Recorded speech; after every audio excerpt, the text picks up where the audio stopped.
Tell her what you did, Sid. Mark said it from behind the register at Herrera Hardware. There were 4 customers close enough to hear him, including 2 people I'd known since grade school. My father stood beside the paint counter with his arms folded. My mother was pretending to straighten a display of work gloves.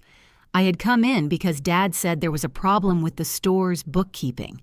Instead, Mark looked across the counter and said, "She stole from Dad, and now she's acting like we're bothering her." Nobody moved. The card reader kept beeping because a customer had left her card in it.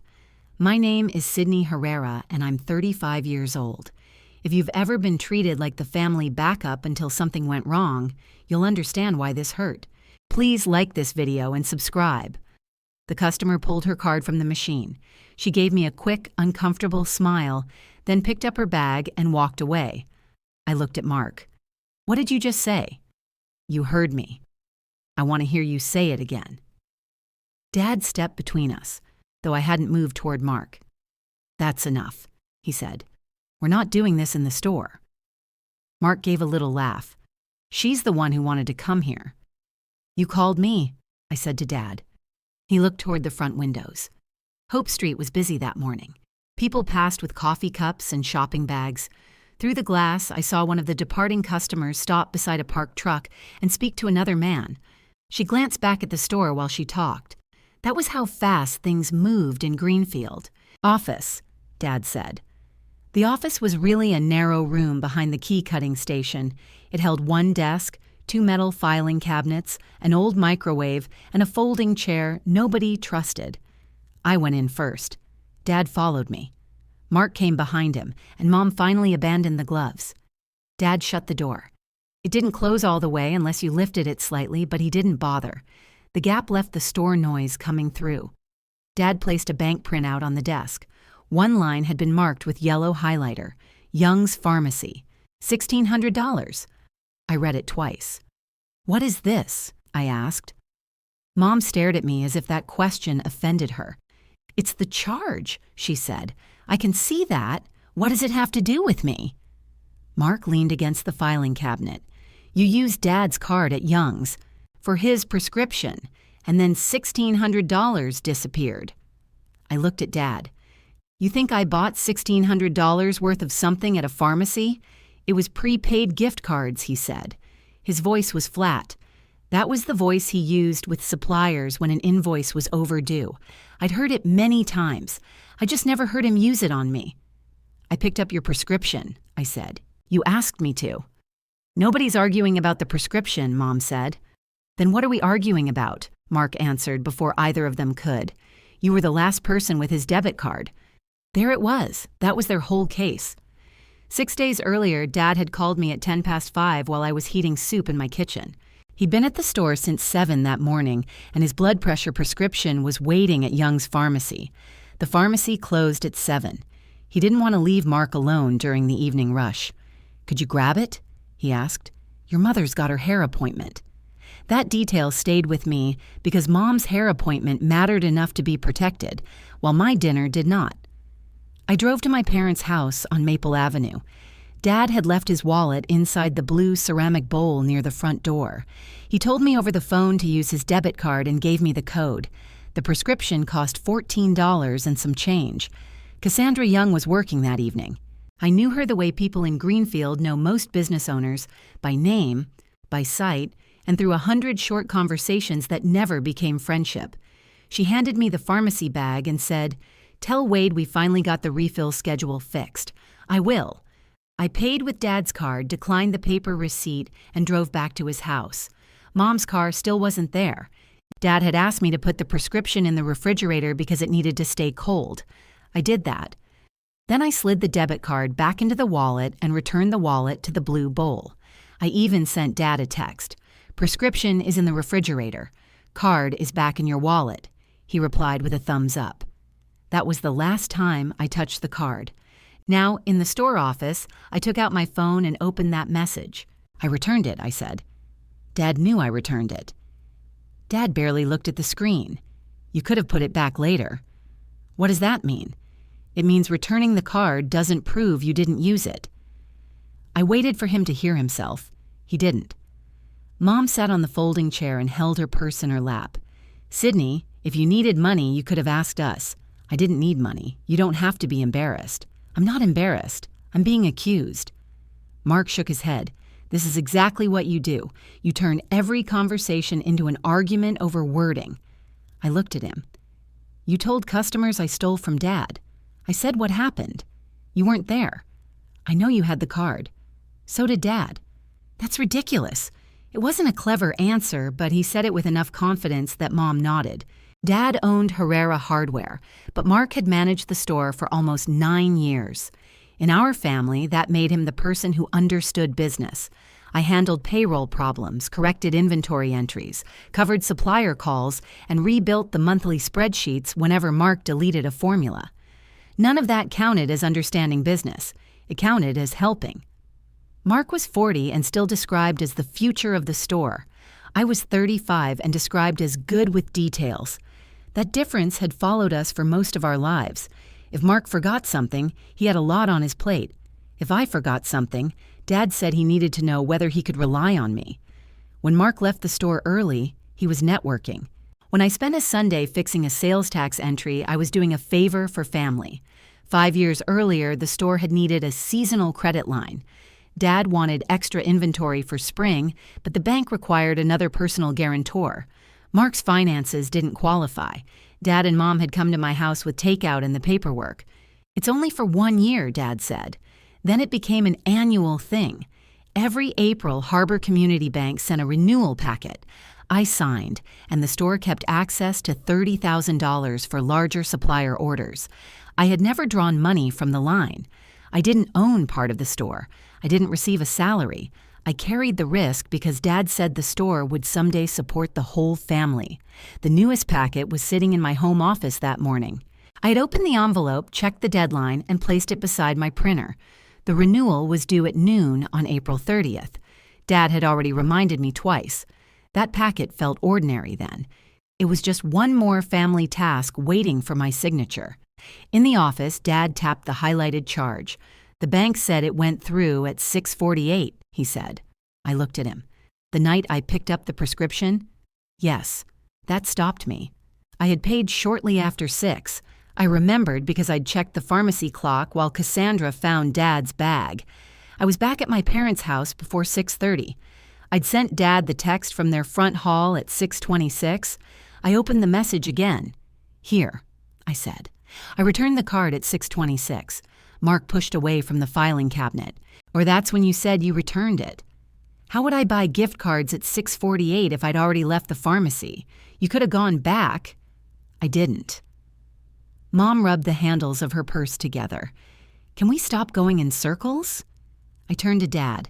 "Did you ask the pharmacy what was purchased? They told me prepaid cards. Did they tell you who bought them?" "They can't just give out customer information," Mark said. I hadn't asked him. Dad picked up the printout and squared it with the edge of the desk. "The money needs to go back into my account. Then talk to the person who took it." "We are," Mark said. The store phone rang outside. Nobody answered it. After 4 rings, it stopped. I looked from Mark to Mom, then to Dad. I'd spent years believing that if I stayed calm and showed them the correct number, the corrected invoice, or the original email, the facts would eventually matter. It had worked with store problems. I thought it would work here. "Dad, check your wallet." "What? Check whether the card is there." He frowned, but he pulled out his wallet. The debit card was in its usual slot. Mom let out a breath. "See?" She put it back. I stared at her. "I told you I put it back."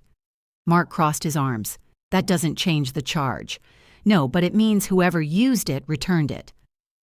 Dad glanced at Mark, and Mark looked away. It was small. It lasted maybe 1 second.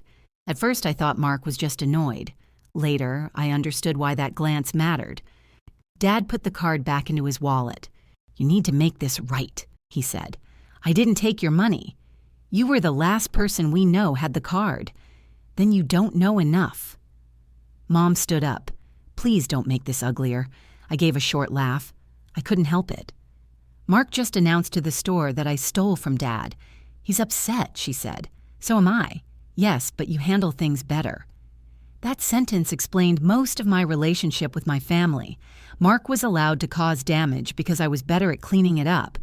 I left the office and walked toward the front door. A man near the plumbing aisle lowered his voice when I passed. Mark followed me as far as the register. "You're really walking out?" he asked. "You said I'm a thief. Why would you want me near the register? Don't be dramatic." I took the store key from my pocket. For a second, I considered leaving it on the counter. Then I put it back. Dad had asked me to close the following Tuesday while Mark attended a Merchants Association meeting. I still believed this could be cleared up before then. Outside, the air had that damp April cold that gets through a light jacket. I sat in my car without starting it. Through the store window, I watched Mark speak to Dad. Mom stood between them, touching Dad's arm. None of them came outside.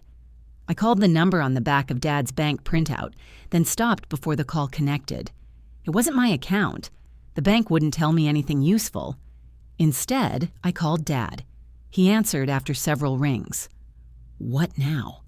"I need you to request the full transaction details." "I already did." "No, you asked what was purchased. Ask for the exact authorization time and whether the card was physically presented." Mark said something near him. I couldn't make out the words. Dad covered the phone, but not well enough. "She's trying to confuse this," Mark said. I wrote that down on the back of an old oil change receipt from my console. Dad came back on the line. "Sydney, I have customers." "So do I, Dad. I left work to come here. Just give me some time." "How much time?" "I don't know. A day." "Fine. And don't let Mark talk about this to anyone else." Dad went quiet. "Dad, I can't control what your brother says. You control whether he manages your store. That's not the same thing." I looked through the windshield at the Herrera hardware sign. My grandfather had painted the original lettering by hand, long before I was born. Dad had replaced it with plastic letters, but he kept the old wooden sign in the stockroom because he couldn't bring himself to throw it away. "Ask the bank those 2 questions," I said. "Then call me."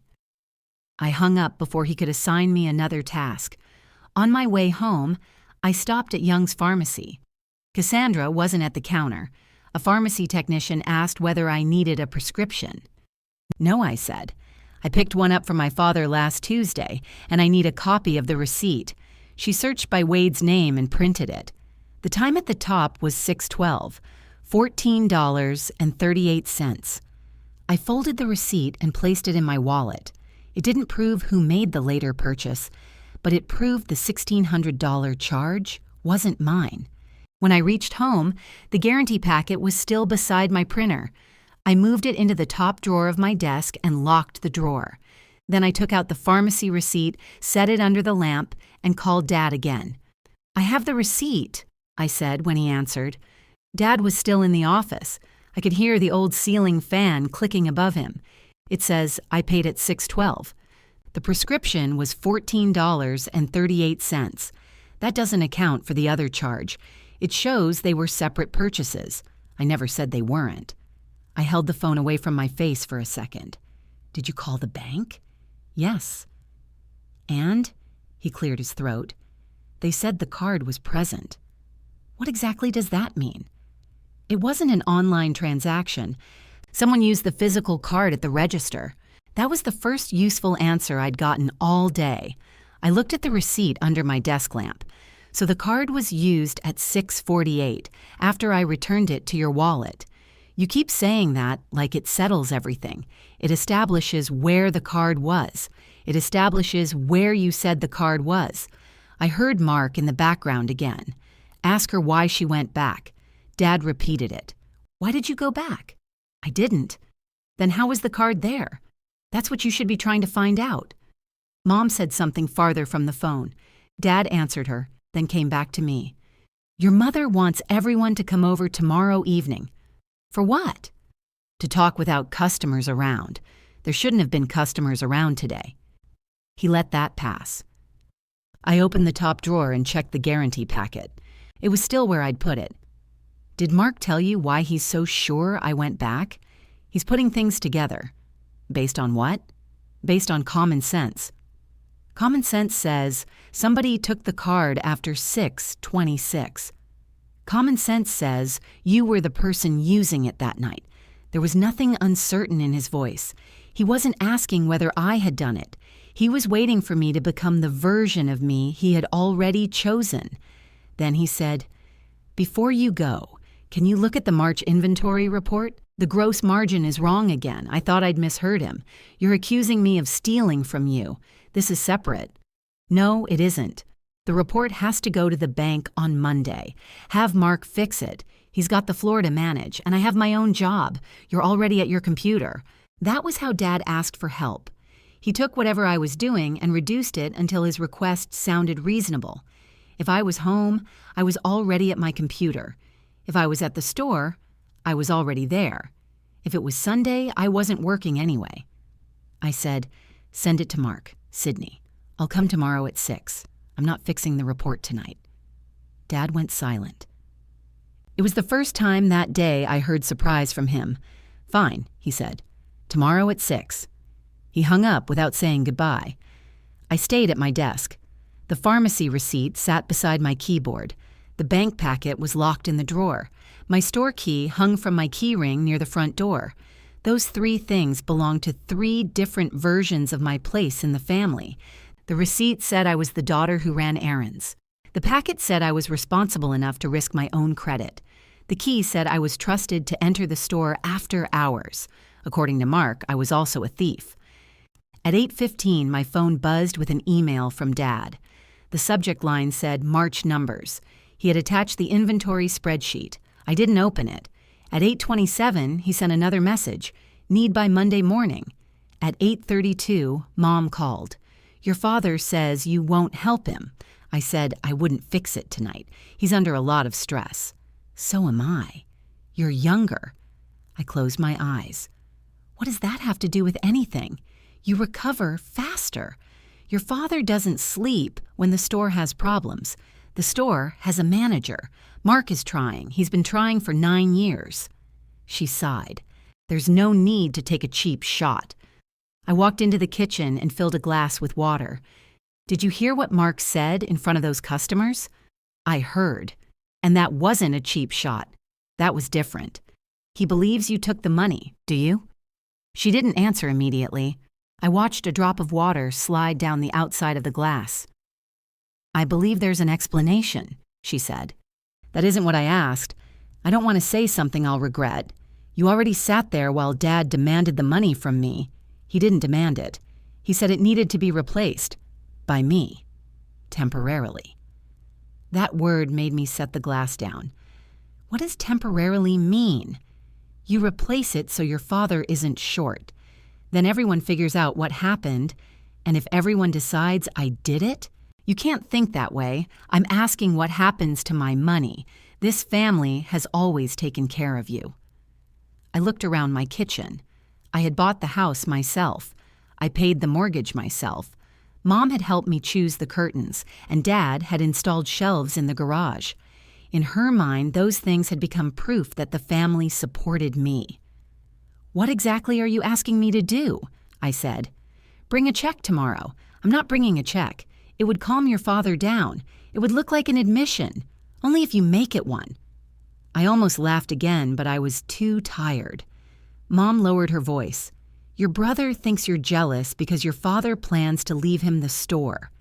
There it was, delivered as concern. "I don't want the store." "You say that now. I've always said that." "Well, Mark feels threatened by how involved you are. Then he can do the work. You know, numbers come easier to you." "No, Mom. I learned them." She was quiet. I'd taken bookkeeping courses at night after the store's previous bookkeeper retired. Dad had told me hiring someone new would cost too much. I learned the accounting software, rebuilt the vendor list, and set up calendar reminders for tax payments. Mark continued calling every spreadsheet the numbers. Mom knew that. She'd brought sandwiches to my house while I studied. "Still," she said, "you've always been naturally organized. That was the family version. If something was easy for me, they didn't owe me gratitude." "I'll see you tomorrow," I said. "Bring your checkbook." "No." I ended the call. At 9, I opened Dad's spreadsheet. I wish I could say I left it untouched. I didn't. I told myself I was checking whether the error might affect the credit line. That was partly true. Mostly, I couldn't stand knowing a problem existed when I knew how to fix it. The March inventory total was overstated by almost $11,000. Mark had copied a column of incoming purchase orders into the received stock column. The merchandise hadn't arrived, but the sheet counted it as if it were sitting on the shelves. I corrected a copy. Then I stopped before saving over the original. I could see the pattern clearly because I had built the file. Mark's initials appeared in the change history beside the wrong entry. He had made the error on Friday afternoon. I took a screenshot showing the original cell, the time, and his initials. Then I saved my corrected version under a new name. For years, I had fixed those mistakes so completely that they disappeared. Dad saw a clean report on Monday. Mark saw no consequence on Friday. I thought I was helping the store. I was also making it possible for both of them to believe Mark rarely made mistakes. That part was mine. I emailed Dad the corrected copy with one sentence. Mark entered purchase orders as received inventory. I fixed the attached copy, but I did not change the original. Dad replied 4 minutes later. "Thank you. Knew you'd handle it." No mention of the card.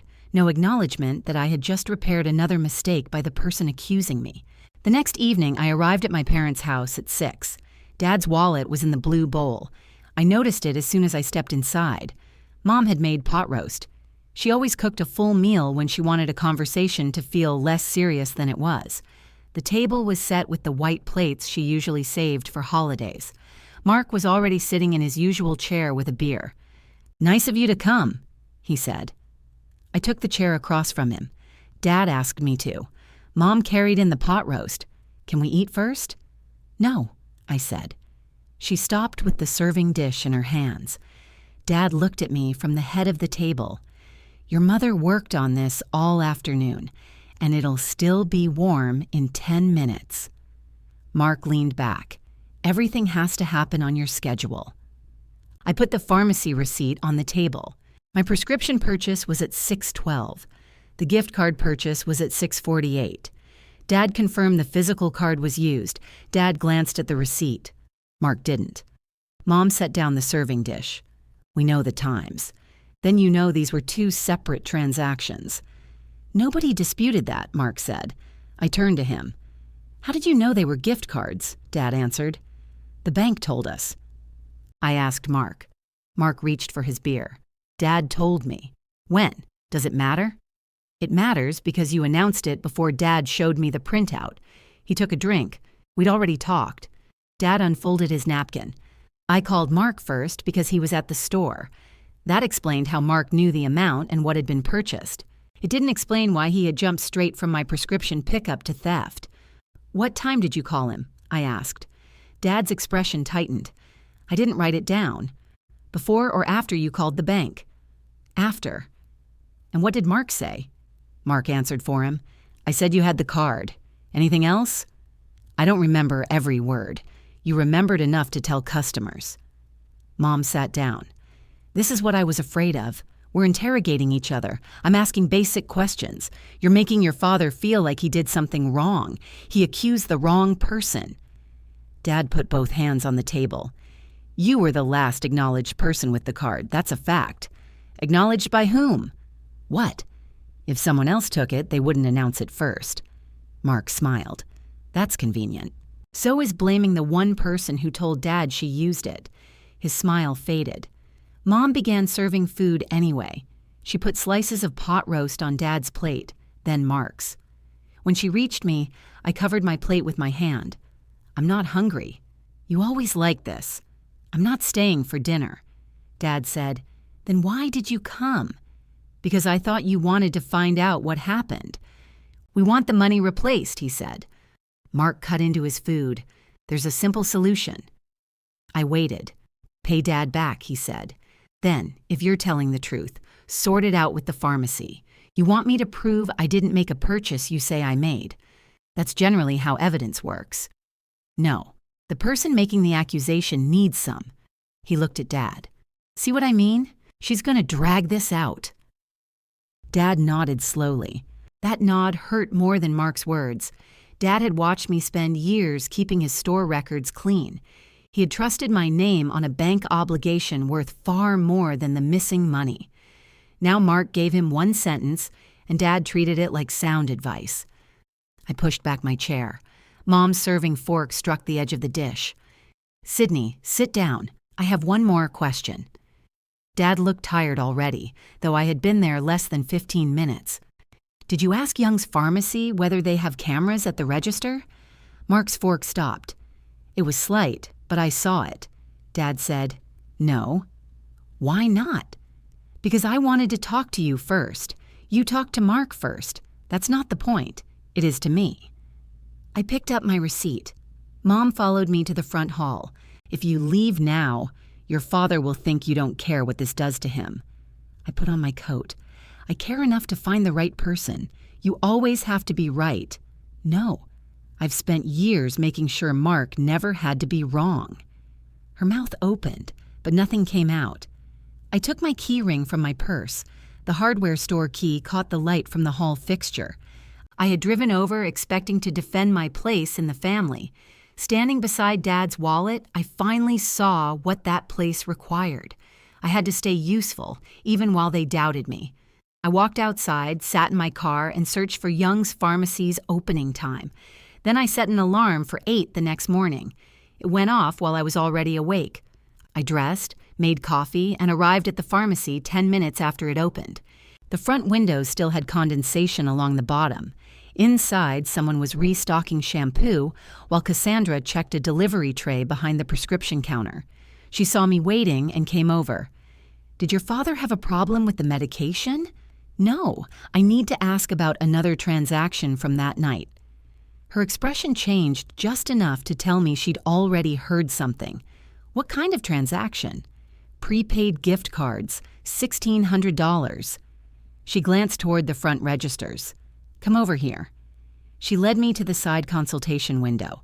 It was meant for conversations about medication, but it gave us some privacy. "Was it Wade's card?" she asked. "Yes." "And he's disputing the purchase?" "He thinks I made it." Cassandra didn't react to that. She pulled a small pad toward her. "What date?" I told her. "Approximate time?" 6:48. "Do you have the last 4 digits of the card?" I didn't. I'd returned the card without memorizing it. "I have the prescription receipt," I said. "That gives me the patient sale, not the card number. Let me start with the register record." She called another employee to cover the prescription counter, then disappeared through a locked door behind the shelves. I waited near a display of reading glasses. The pharmacy had always seemed small from the street, but standing there with nothing to do made me notice how much happened in it. The prescription counter was at the back. 2 regular checkout stations sat near the entrance. A third register was built into the cosmetics counter but looked unused. Above the front registers, 2 dark camera domes hung from the ceiling. I didn't let myself decide what that meant. Cassandra returned with a printed sheet and motioned me back to the consultation window. "I can confirm there were 2 separate transactions," she said. "Your father's prescription was rung at the pharmacy counter at 6:12. The prepaid cards were rung at the second front register. It started at 6:48 and completed at 6:51. What took 3 minutes? Gift card purchases require the cashier to scan each card and confirm the amount. This one was 4 cards at $400 each. Was the debit card inserted? Yes. Chip read. Was a code entered? She checked the sheet. It was approved as a debit purchase, so yes. Dad had given me his code over the phone. That would sound bad if I said it to anyone who already believed Mark. I also knew Dad used the same 4 digits for nearly everything. Mark had run errands with his card before. Mom had too. Can you tell who bought them? Not from this. What about the cameras? Cassandra looked toward the ceiling, then back at me. We have checkout coverage. Can I see it? Not without the cardholder's authorization. He's my father. That doesn't make it your financial record.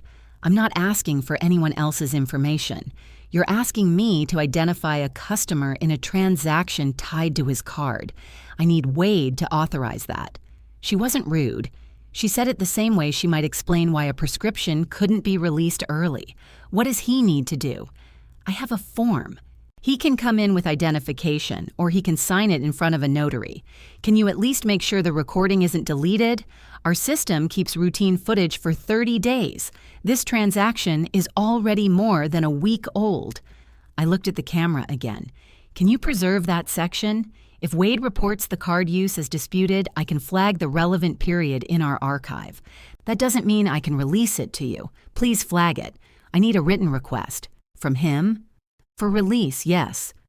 For preservation, I can document that you reported a disputed transaction, then contact him to confirm.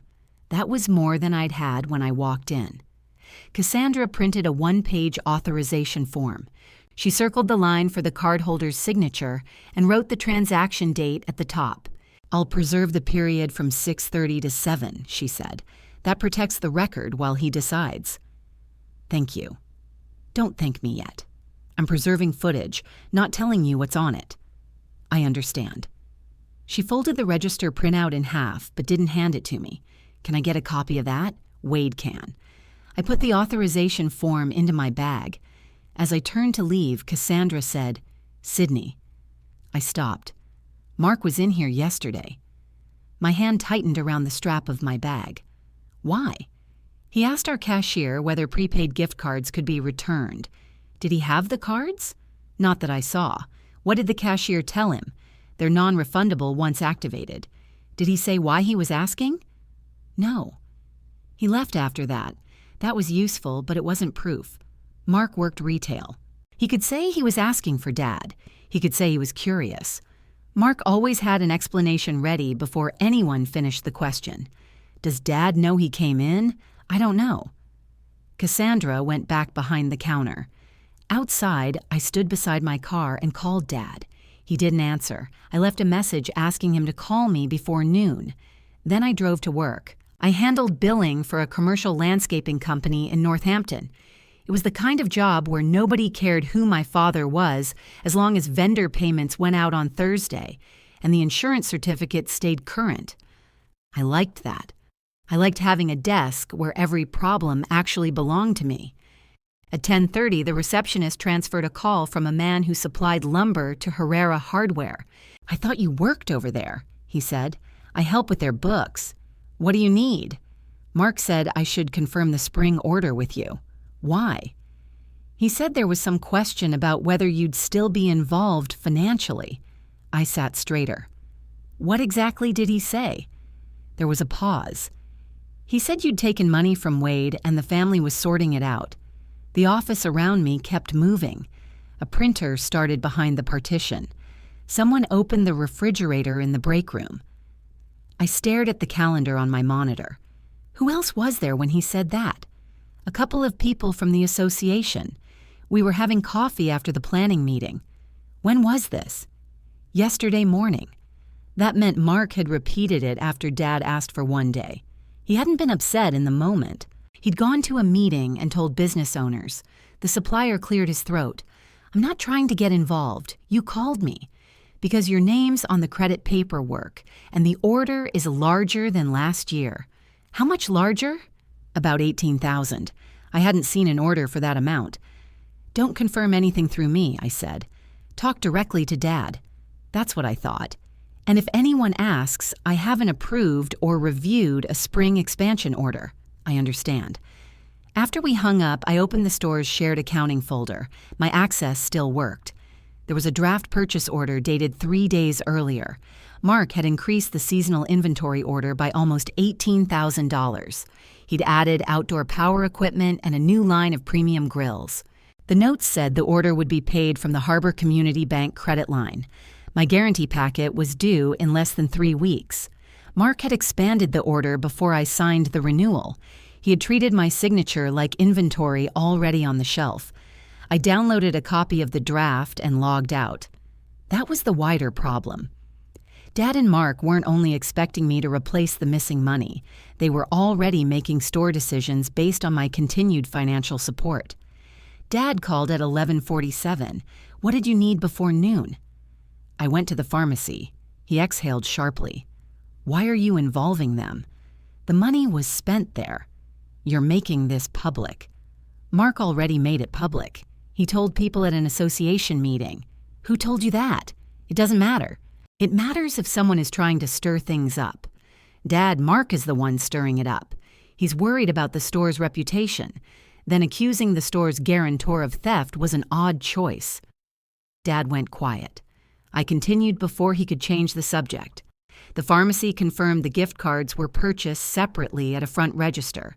4 cards, $400 each.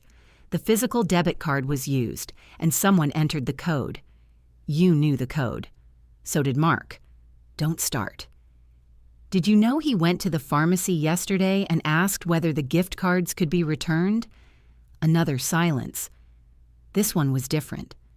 No, Dad said. Ask him why. He was probably trying to help. Then he can explain how that helps. What does the pharmacy want from me? I took out the form and flattened it on my desk. They have checkout cameras. Cassandra preserved the relevant period, but she won't show or release anything without your written authorization. Dad didn't respond. Dad? I'm here. Will you sign the form? Why do you need the recording if you didn't do it? I nearly dropped the phone. To show that I didn't do it. What if the camera doesn't show the person's face? Then we'll know that after we look. He lowered his voice. Mark says you went back wearing a hood. I stood up so quickly, my chair rolled into the cabinet behind me. He said, what? He thinks that's why nobody at the pharmacy recognized you. Did a cashier describe someone in a hood? I don't know. Then where did Mark get that? He's trying to make sense of the timing. No, he's adding details. A coworker looked around the partition. I turned toward the window and lowered my voice. I was wearing a tan work coat that night. No hood. Cassandra saw me at 6:12. You could have changed. Listen to yourself. I'm considering every possibility, except the possibility that Mark took the card. That doesn't make sense. Why not? Because he said he didn't. It came out so plainly that neither of us spoke for several seconds. I sat down again. Dad said, I'm not taking sides. You accepted his answer. You rejected mine. I know your brother. You know me too. That's not what I meant. It was exactly what he meant. Mark's denial counted because Dad considered Mark's word part of the evidence. Mine didn't. Sign the authorization, I said. I'll think about it. The recording gets overwritten after 30 days. You said Cassandra preserved it. She flagged the period because I reported a dispute. She still needs you to confirm. I'll call her. Today, stop ordering me around. I'm protecting the only independent record we have. Dad sighed. Fine, I'll call. After lunch, I checked with Cassandra. He hadn't called. At 3, I checked again. Still nothing. At 5:10, as I was shutting down my computer, Dad sent a text. I'll meet you at pharmacy tomorrow at 9. We'll settle this. I read the last sentence twice. He thought the camera would settle it against me. A second message arrived before I could answer. Bring guarantee packet 2. Need signature this week. I typed 3 different replies and deleted all of them. Then I opened my calendar and moved a work meeting to the afternoon. When I got home, I unlocked the desk drawer. I took out the guarantee packet, but I didn't put it in my bag. I placed Cassandra's authorization form on top of it and read every line. The form allowed the pharmacy to show Dad the recording and provide an authenticated copy to any person he named. I marked the line where my name needed to go. Then I put only the authorization form in my bag. At 8:50 the next morning, Dad pulled into the pharmacy lot beside me. He got out carrying his wallet and nothing else. Where's the bank packet? He asked. At home. I told you to bring it. We're here for the recording. We could have handled both. No, we couldn't. He locked his truck harder than necessary and walked ahead of me. Cassandra met us near the prescription counter. Dad gave her his identification and the debit card. She compared the card number with the transaction record, then placed the authorization form in front of him. This allows me to show you the relevant recording, she said. If you want Sydney to receive a copy, put her name on the second line. Dad read the form slowly. What happens to the copy? I create it from the original archive and document the date and time. The original remains in our system. Who else sees it? Right now, nobody, unless you authorize it. He looked at me. Why do you need a copy? Because you've already accused me without looking at the original. I didn't accuse you publicly. You let Mark do it. Cassandra stepped away from the counter. She didn't pretend not to hear, but she gave us room. Dad lowered his voice. This is a family issue. It stopped being private at the hardware store. He looked down at the form again. I could tell he wanted the recording shown to him without giving me any access. He expected to see me at the register. Then he could decide what happened next while keeping the evidence in his control. If my name isn't on the form, I'm leaving, I said. You're the one who asked me to come. And you're the card holder. I can't make you look. You know what this is going to show, so do you, apparently. He picked up the pen and wrote my name. Cassandra returned, checked the signature, and signed beneath it. Then she led us through the locked door behind the pharmacy shelves. Her office was smaller than the one at Herrera Hardware, but it was orderly. Medication notices were pinned above one desk. A locked cabinet stood against the back wall. Beside it was a computer monitor divided into several camera views. Cassandra pulled a third chair from the corner. I preserved 30 minutes, she said. We'll start at 6:40. Dad sat beside me. His knee bounced once, then stopped. The camera view was from above and slightly behind the second checkout station. It showed the register, the customer's upper body, and part of the front entrance. There was no sound. At 6:40, the cashier stood alone, wiping the counter. A woman bought a greeting card. A man in a baseball cap paid for cough drops. Someone crossed near the entrance without stopping. Dad shifted in his chair. This doesn't show much. It shows the station, Cassandra said. At 6:46, Mark walked into the frame. I knew him immediately. He wore the dark green Herrera Hardware jacket Dad had ordered for the staff. His name was embroidered in white on the left side. Dad stopped moving. Mark approached the gift card display near the register. He selected 4 cards and placed them on the counter. Then he took a debit card from his wallet. Not Dad's wallet, his own wallet. He must have moved the card into it before entering. The cashier scanned the first gift card. Mark pointed at the amount screen. She scanned the other 3. He inserted Dad's card into the reader and entered the code with his hand covering the keypad. The transaction took 3 minutes, just as Cassandra had said. When the cashier handed him the activated cards and receipt, Mark put everything into the inside pocket of his jacket. He left at 6:52. Cassandra paused the recording. Nobody spoke. Dad stared at the screen. Mark's face was visible in profile. The store jacket made him even easier to identify. Play it again, Dad said. Cassandra returned to 6:46. We watched Mark enter again. We watched him choose the cards again. We watched him use Dad's debit card again. The second viewing changed nothing. Dad leaned back. Could the time be wrong? Cassandra pointed to the timestamp. The camera system synchronizes with the register system each morning. The transaction log and recording match. Could this be from a different day? The date is displayed at the top. I retrieved the file directly from our archive. Dad rubbed his forehead. Did Mark say anything to the cashier? There's no audio. Maybe I asked him to buy the cards. I turned toward him. Did you? No. Then why would that matter? I'm trying to understand. You understood quickly when you thought it was me. Cassandra closed the video window. Dad looked at her. Can this stay here? The original stays in the secured archive. Sydney is authorized to receive an authenticated copy. I'm asking whether she has to take one. That's her decision now. He had written my name.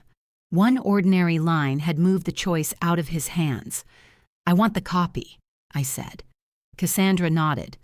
I'll prepare it. I don't hand out raw access to the security system, so I'll export only the relevant segment.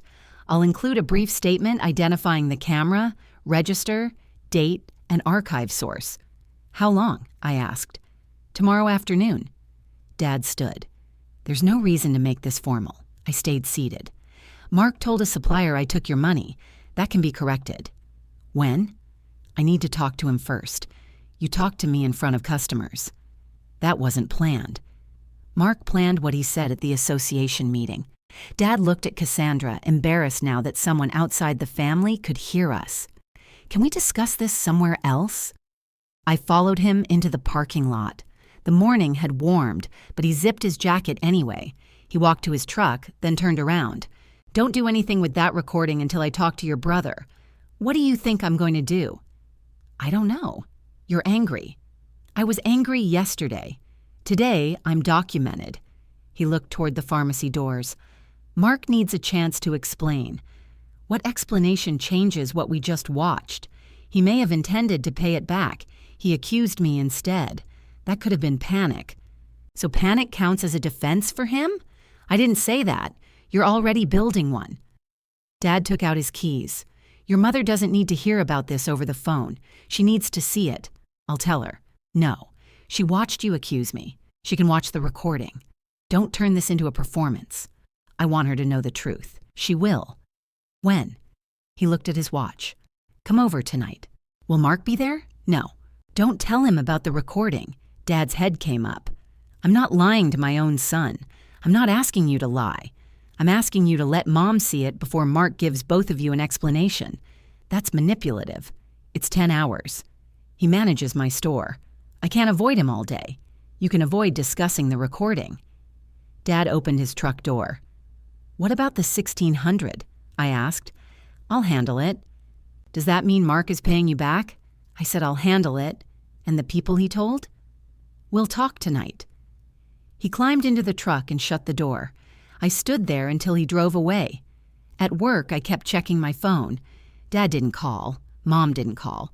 Mark sent me an email at 11:14 with no subject line. Dad says you're holding up the credit renewal. Need it signed before we place spring order. He knew I hadn't brought the packet. That meant Dad had spoken to him after leaving the pharmacy. I read the message carefully. It said nothing about the recording. I replied with one sentence.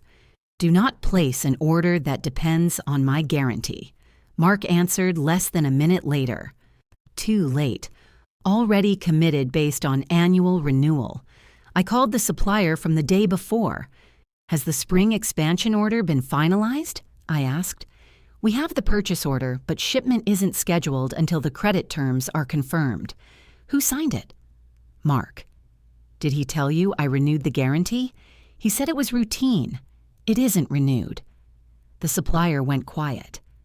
What do you want me to do? Nothing through me. I'm not the store owner. But your guarantee is part of the payment plan. Then ask Dad for proof before releasing anything. I'll put the order on hold pending confirmation. That protected the store from receiving merchandise it might not be able to pay for. It also meant Mark would know someone had challenged his assumption. At 12:15, he called my work number. What did you say to the supplier? The truth. You don't have authority to interfere with store orders. I didn't interfere. I told him I haven't signed. You sign every year. Not yet. Dad said you would. Dad doesn't control my signature. Mark lowered his voice. You need to separate this little drama from the business. Did you separate them when you told association members I stole? I answered a question. What question? Why you weren't at the planning meeting? I hadn't been invited to the planning meeting. You told them I took money because someone asked where I was? You're twisting it. Correct it. When we know what happened. I looked at my closed office door. You know what happened, Mark. There was a pause. Not long enough to be an admission. Long enough to feel deliberate. You had Dad's card, he said. So did someone else. Prove it. Then he hung up. He still didn't know what we had seen. That evening, I arrived at my parents' house at 7. Dad's truck was in the driveway. Mom opened the door before I knocked. Your father says there's been a development. That's one way to put it. She led me into the living room. Dad sat in his recliner with the television off. A yellow legal pad rested on his knee. Mom sat beside him on the couch. I took the chair across from them. Dad began before I could speak. Mark used the card. Mom looked at him, then at me. For what? The gift cards. Her face went still. How do you know? There's a recording. She turned to me. You went through with that? I asked Dad to authorize it. He watched too. Mom looked back at him. Was it clear? Dad rubbed the corner of the legal pad with his thumb. Clear enough. Clear enough? I said. His name was on his jacket. Mom pressed her fingertips against her mouth. For a few seconds, I thought she was finally seeing what I had seen. Then she asked, "Does anyone else have the recording?" "Cassandra," I said. "It's her security system. I mean, anyone in town. Not yet." The relief on her face told me where her concern had gone. Dad said, "Mark claims he was borrowing the money." "You told him," I said. "I had to ask him. I asked you to wait until Mom saw it. I'm not going to play games. What did he say about blaming me?" "He said he panicked after I mentioned you had used the card. That's not an answer. He knows he handled it badly." Mom finally lowered her hand. "He must have been desperate." "For what?" "Did he say?" she asked Dad. "No."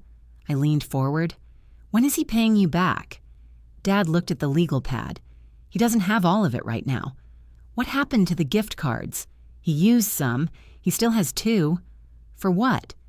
"Personal things." Mom said, "He's humiliated." I waited for either of them to notice the word. Dad spoke carefully. "We need to contain this." "No, Mark needs to correct it. He will apologize to you." To the people he told. That could create more gossip. He already created it. Mom reached toward me but stopped before touching my arm. "Sydney, people forget things if you don't feed them. They don't forget that someone steals from her father." Nobody used those exact words. He did. In the store. Dad held up one hand. "We're agreeing you didn't take it. In this room. What more do you need?" "My name back." The room went quiet. Then Dad looked at the legal pad again. "The store still needs the renewal," he said.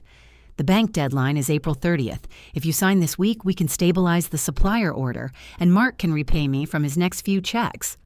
I stood. Mom looked up at me. "Where are you going?" "Home. We haven't finished." "Yes, we have." Dad's voice sharpened. "Don't use the store to punish your brother." I told Mark not to place an order based on a signature he didn't have.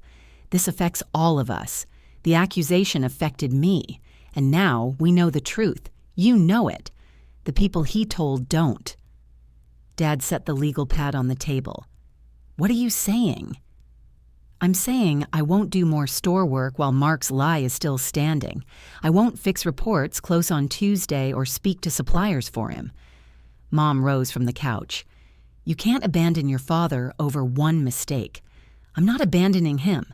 I'm stopping work I was never paid to do." Dad stared at me. "The merchant's luncheon is on the 30th, he said. "The bank packet has to be signed by noon that day." "I know. We're being recognized for 40 years on Hope Street. Mark has already invited suppliers. That sounds like a good place for him to correct what he said." Dad's face changed. I picked up my purse. Behind me, Mom said, "If you force him to do that, you may damage this family permanently." I turned at the front door. "Then he has until April 30th to decide what my name is worth." I left with my store key still on my ring and the guarantee packet locked in my desk. Cassandra called me at 2 the next afternoon. "The copy is ready," she said. "I'll need your identification when you collect it." I went after work. She brought me into the consultation area and placed a small, padded envelope on the counter. Inside was a flash drive and a signed statement. The statement identified the checkout station, the date, the camera system, and the time she exported the recording. A clear strip of tape sealed the envelope. "If you open it, that doesn't change what's on the drive," she said. "But keep the statement with it. Did Dad ask for a copy?" "No." "Did he call you after we left?" "He asked whether I could delete the preserved section once the dispute was resolved." "What did you tell him?" "That the footage would remain preserved because he authorized an export." I nodded. Cassandra rested one hand on the counter. "I'm not getting involved in whatever your family decides to do. I understand if someone claims the recording was changed, I can confirm where the copy came from. That's all. That's all I'd ask." I put the envelope into my work bag and drove home. I didn't open it. I placed it in the locked desk drawer under the guarantee packet. Dad called that evening. Cassandra says you collected the video. She gave me the copy you authorized. I want to know what you plan to do with it. I want Mark to correct the accusation. He said he'll speak to the people at the store. And the association members? He doesn't remember everyone who heard. He remembers enough to contact them. Dad sounded tired.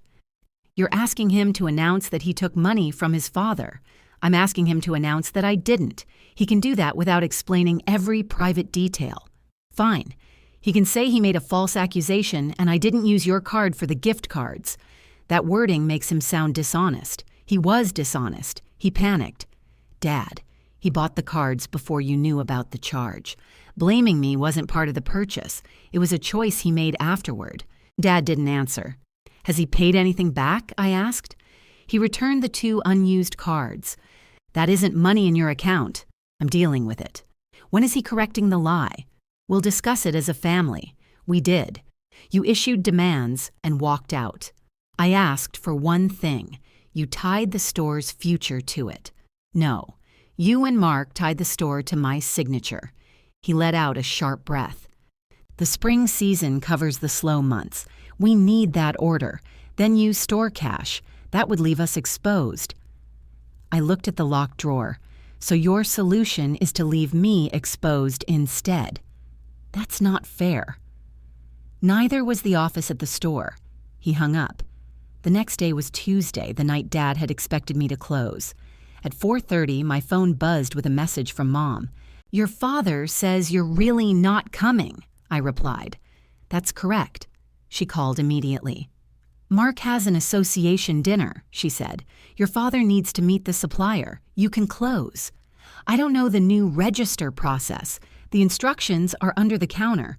What if something goes wrong? Call Mark. He'll be at dinner. Then he can step outside. Mom lowered her voice. You know your father won't ask him. That's Dad's decision. What am I supposed to tell customers?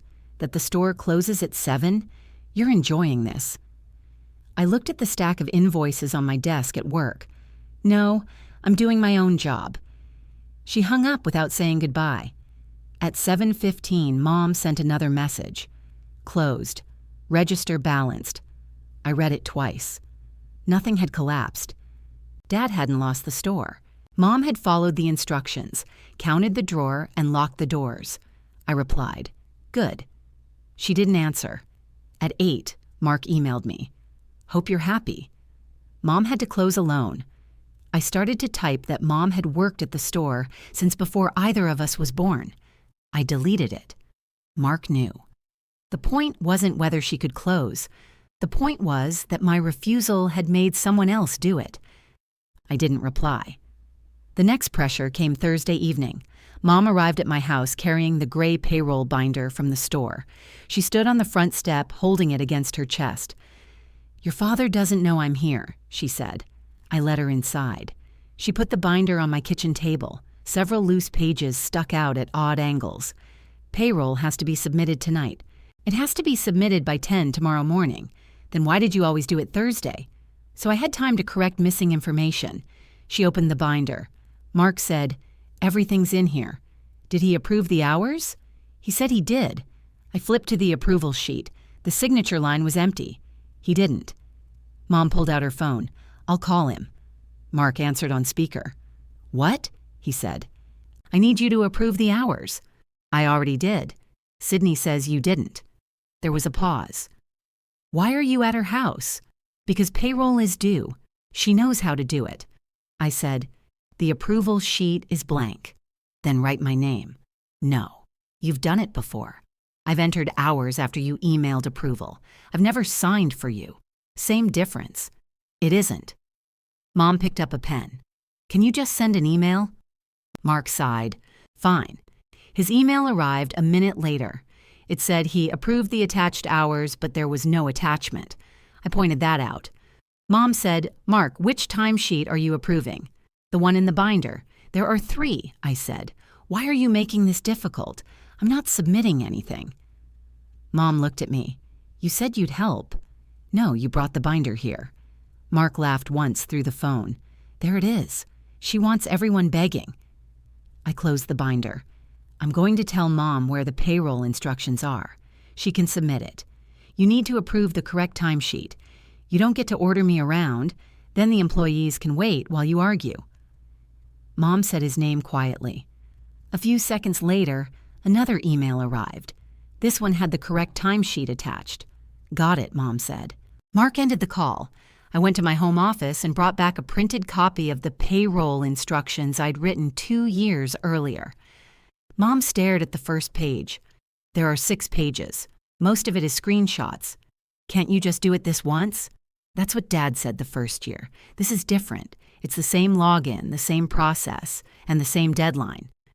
She looked toward my office. "Your computer is already on." I almost smiled at that. Dad had said the same thing. I turned the laptop toward her and sat in the chair beside her. "I'll answer a question if the written instructions don't cover it. I won't enter anything." Mom's mouth tightened, but she began. The first problem came when the system asked for a verification code. The code went to Dad's phone. "He's at home," she said. "Call him. He'll want to know why I'm here. Tell him." She called.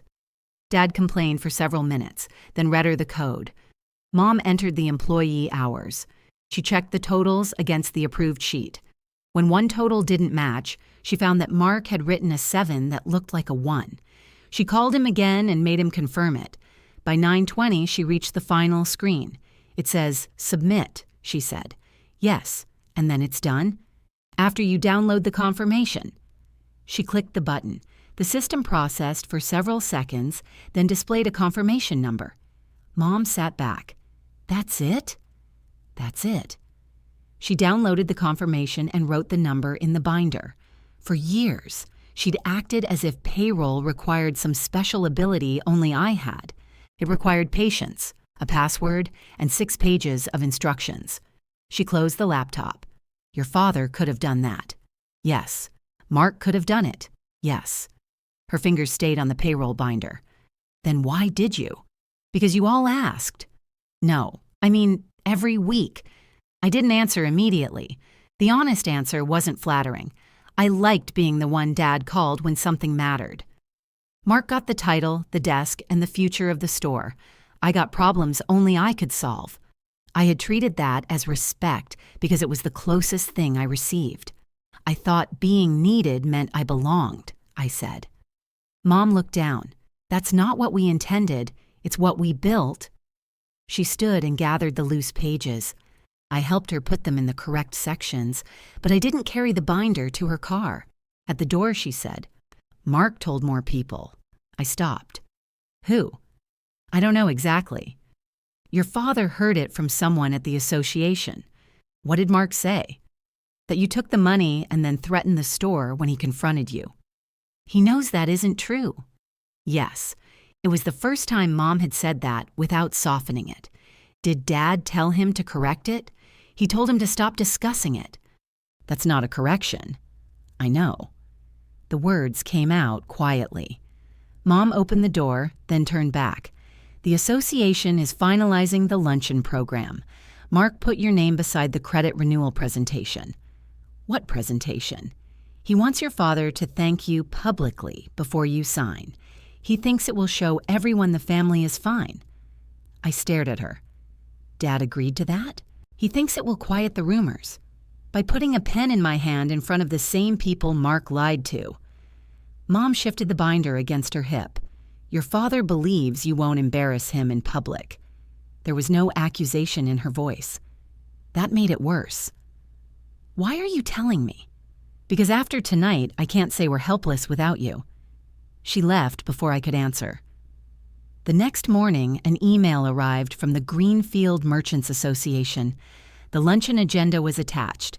At 11:45 on April 30th, Wade Herrera would give brief remarks about the store's future. My name appeared beneath his, annual credit renewal and family recognition. The deadline was noon. Mark had arranged a public signature without asking me. I replied to the association address and copied Dad and Mark. "Please remove my name from any announced financial presentation. I've not agreed to sign any document at the luncheon." Mark called before the email had been open 5 minutes. "What are you doing?" he asked. "I'm correcting the agenda. You're making us look unstable. You put my name on it without permission. Dad wants to thank you. Then he can thank me without a bank packet. You're going to sign it anyway." "No." The word came out before I had decided whether I meant not at the luncheon or not at all. Mark went silent. Then he said, "You really think you can hold the store hostage? I think my signature belongs to me. You'd better be careful, Sid. People already have questions about you. I know who gave them those questions." I ended the call. A minute later, the association emailed a revised agenda. My name was gone. The luncheon remained scheduled. Dad's remarks remained at 11:45. The deadline remained noon. Now Mark knew the public pressure hadn't worked quietly. By lunchtime, the rumor reached my office. The owner of the landscaping company asked me to close his door. He had printed an email from one of our material vendors. The vendor wasn't accusing me directly. He was asking whether payments from our company still required my approval because he had heard I was involved in a financial dispute with my father. "Is there something I need to know?" my boss asked. My brother used my father's debit card. He blamed me when the charge appeared. "Why is a vendor hearing about this?" "Because my brother told people in the Merchants Association." He took off his glasses. "Did you take any money?" "No. Can you prove that?" "Yes." He waited. I didn't offer the recording. Cassandra had given it to me for a specific reason. I wasn't going to turn a pharmacy security file into office gossip. "I have a receipt showing my purchase," I said. "The other transaction happened later. That doesn't prove who made it. I know who made it." "Who?" "My brother." He leaned back. "Sydney, I'm not asking because I think you stole from us. I'm asking because you release vendor payments. I understand. I have to respond to this." "What does that mean?" "Until it's cleared up, someone else will approve anything leaving our accounts." My face went hot. "You're removing my access?" "Temporarily. You can prepare the payment batches, but I'll release them. How do I clear it up?" "A written correction would help." I looked at the vendor's email on his desk. What if the person who started the rumor refuses? Then I'll need something else I can keep in our records. He wasn't cruel. That almost made it worse. He was doing what Dad should have done. He was protecting money until he knew what happened. I removed the small security token from my key ring. It generated the code I used to release bank payments. I set it beside his keyboard. "I'll have today's batch ready by 3. He nodded. "I'm sorry this followed you here. So am I." When I returned to my desk, 2 co-workers stopped talking. One asked whether I was all right. I said I was fine and opened the payment file. At 3, my boss stood beside me while I showed him each invoice. He entered the final code himself. I had trained him on the system, but that afternoon he watched my hands as I moved between screens. I didn't blame him. That didn't make it painless. Dad called while I was driving home. "Your mother says we need to settle this before the luncheon. She's right. Come to the store tonight. Will Mark be there?" "No. He's meeting with the grill representative. Did you ask him to correct the accusation?" "We'll talk when you get here." I almost refused. Then I thought about the security token on my boss's desk. "I'll be there at 7. I arrived after closing. Dad had switched off the front lights, but the office light was on. Mom sat in the folding chair. Dad stood behind the desk. There were 3 things arranged in front of him: the spring purchase order, the revised luncheon agenda, and a blank copy of the guarantee signature page. The packet from my house wasn't there. Dad had printed another copy. I stayed in the doorway. "Sit down," he said. "I'm fine here." Mom folded her hands in her lap. "Your father wants to find a compromise." Dad tapped the blank signature page. "You renew the guarantee before the luncheon. Mark tells people there was a misunderstanding." "What people?" "Anyone who asks." "No." Dad frowned. "You haven't heard the whole proposal." I asked for a correction. "That isn't one." Mom said, "He can say the charge wasn't yours and that he shouldn't have mentioned it." "He was worried," she said. "He lied." Dad moved the purchase order on top of the signature page. "If we don't confirm the credit line, the supplier won't release this order." "I know. We'll lose the early pricing." "Then reduce the order." That puts us behind every other hardware store in the area. You're trying to add $18,000 in new inventory. That isn't replacing normal stock. Mark believes the grills will sell. Then Mark can guarantee the line. Dad's jaw tightened. The bank won't accept him. Why? You know why. Mark carried credit card balances and had missed payments on a truck loan several years earlier. Dad usually described that period as a temporary setback. The bank described it with numbers. Mom said, he's worked hard to improve. Good. He can keep improving. This isn't about whether Mark is perfect, Dad said. It's about keeping the store competitive. And my signature. You've signed every year. Before this, he leaned forward. Don't make a permanent decision because your feelings are hurt. My employer took away my payment authority today. Mom's hands separated. What? A vendor heard Mark's story and contacted my boss. I can't release company payments until I clear my name. Dad stared at me. Who contacted them? I'm not telling you. Why not? Because you'll focus on who repeated the rumor instead of who started it. Mom stood. That could affect your job. It already has. We'll call Mark. You've had days to call Mark. Dad said, he didn't know it would reach your workplace. He didn't care where it reached. That's unfair. I looked at him. What part is unfair? He made a bad decision. You're treating him like he set out to ruin your career. He used your card. Then he chose my name because I had picked up your prescription. Then he repeated it at the store and at an association meeting. Which part happened by accident? Dad looked at the desk. Mom said, we know you didn't do it. I took a folded sheet from my purse. I had written 2 sentences during my lunch break. I placed it on the desk. Dad read it aloud. I falsely accused my sister Sydney of using our father's debit card to purchase prepaid gift cards. Sydney did not make that purchase, and I apologize for repeating the accusation to customers and members of the Greenfield Merchants Association. Mom closed her eyes. That's too much, she said. Which part? It sounds official. It needs to be clear. Dad pushed the paper back toward me. Mark won't sign this. Then he can write his own version with the same facts. You're asking him to confess publicly. I'm asking him to correct a public lie. He could lose the respect of the association, Mom said. I lost payment authority at work. You'll get it back, she replied. So will he if he earns it. Dad walked around the desk and closed the office door properly this time. He lifted it until the latch caught. Let's be honest about what you're threatening, he said. If the credit line expires, the store can't carry the order. We'll have to operate from cash until the next review. Yes, Mark may have to cut his own hours. That's between you and Mark.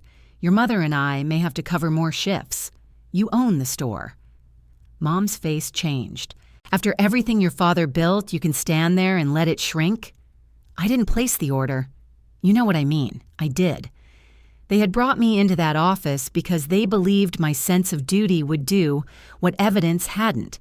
They wanted me to picture Dad working longer days. They wanted me to picture Mom closing alone. They wanted the store shelves looking thinner because I had refused to sign.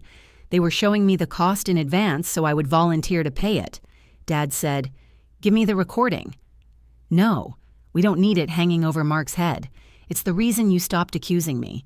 I accepted your word before that. No, you didn't. I was upset. You demanded $1,600. I was trying to protect my account, and now I'm protecting my name. Mom stepped between us. Nobody is asking you to destroy it. You're asking me to hide the only proof. We're asking you to keep it private, she said. Mark has a future at this store. What about my job? We'll speak to your employer. No. Why not? Because Mark needs to correct his own lie. Dad picked up the unsigned page. If you sign tonight, I'll personally tell the association president the accusation was mistaken. Will you say Mark made the purchase? That detail isn't necessary. Will Mark repay you? He will when he can. Will he apologize to the people he told? He'll apologize to you. Then no. Dad lowered the page. No to tonight, no to the guarantee. Mom sat down again as if her knees had weakened. Dad stared at me. You can't mean that. I do. You'd risk $30,000 over wording. The line isn't $30,000 sitting in an account. It's $30,000 of debt you want me to stand behind while Mark manages it. We've never missed a payment. You've never had a manager use your debit card and blame the guarantor." Dad's face went red. "That has nothing to do with store credit. It tells me what happens when Mark causes a problem. You hand me the bill."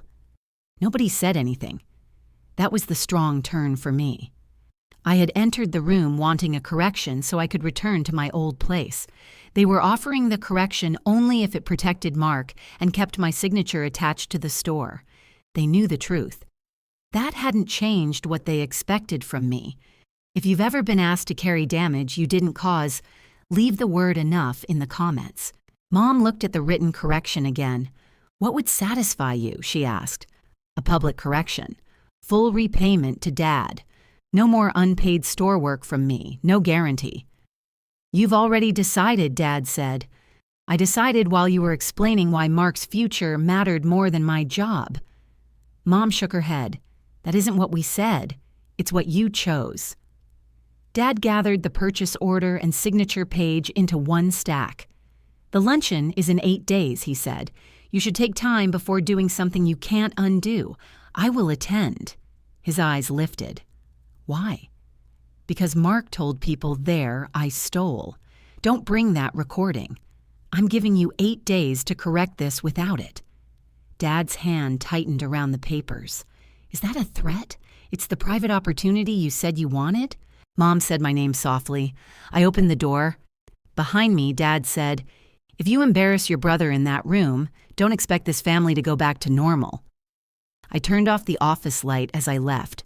Normal was the thing I had stopped trying to save. The next morning, I sent Dad one question by text.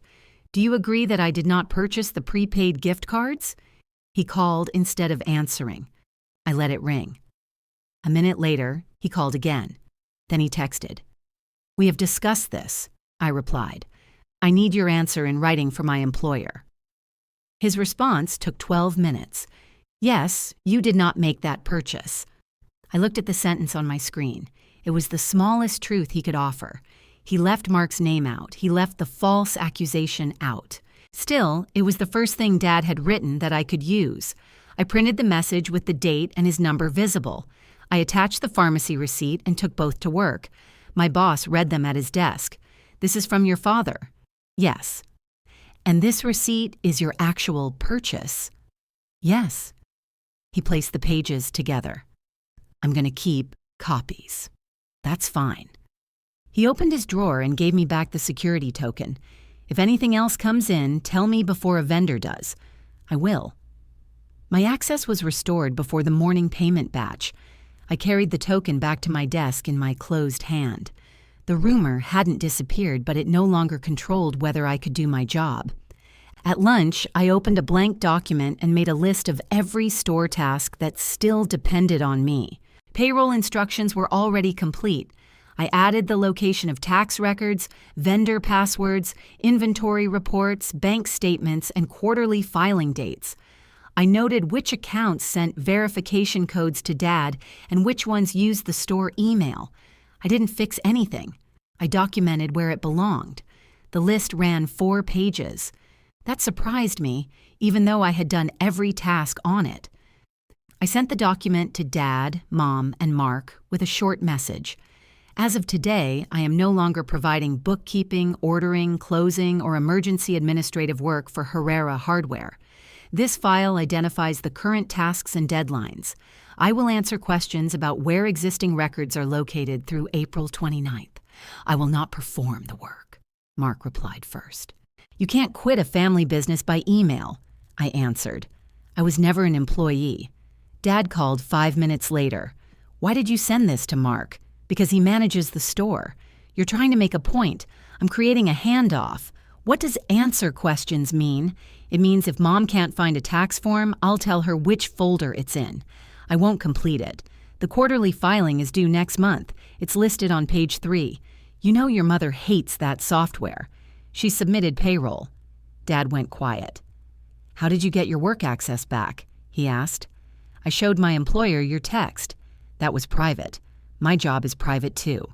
You should have told me you planned to print it. You should have corrected Mark before it reached my office. He breathed into the phone. Your brother thinks you're building a case against him.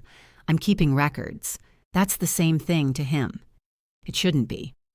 Dad said, we'll discuss this on Sunday. There's nothing left to discuss. Your mother expects you for dinner. I'm not coming. You can't avoid the family until the luncheon. I'm not avoiding anyone. I'm done attending meetings where the only question is what I'll give up. He ended the call.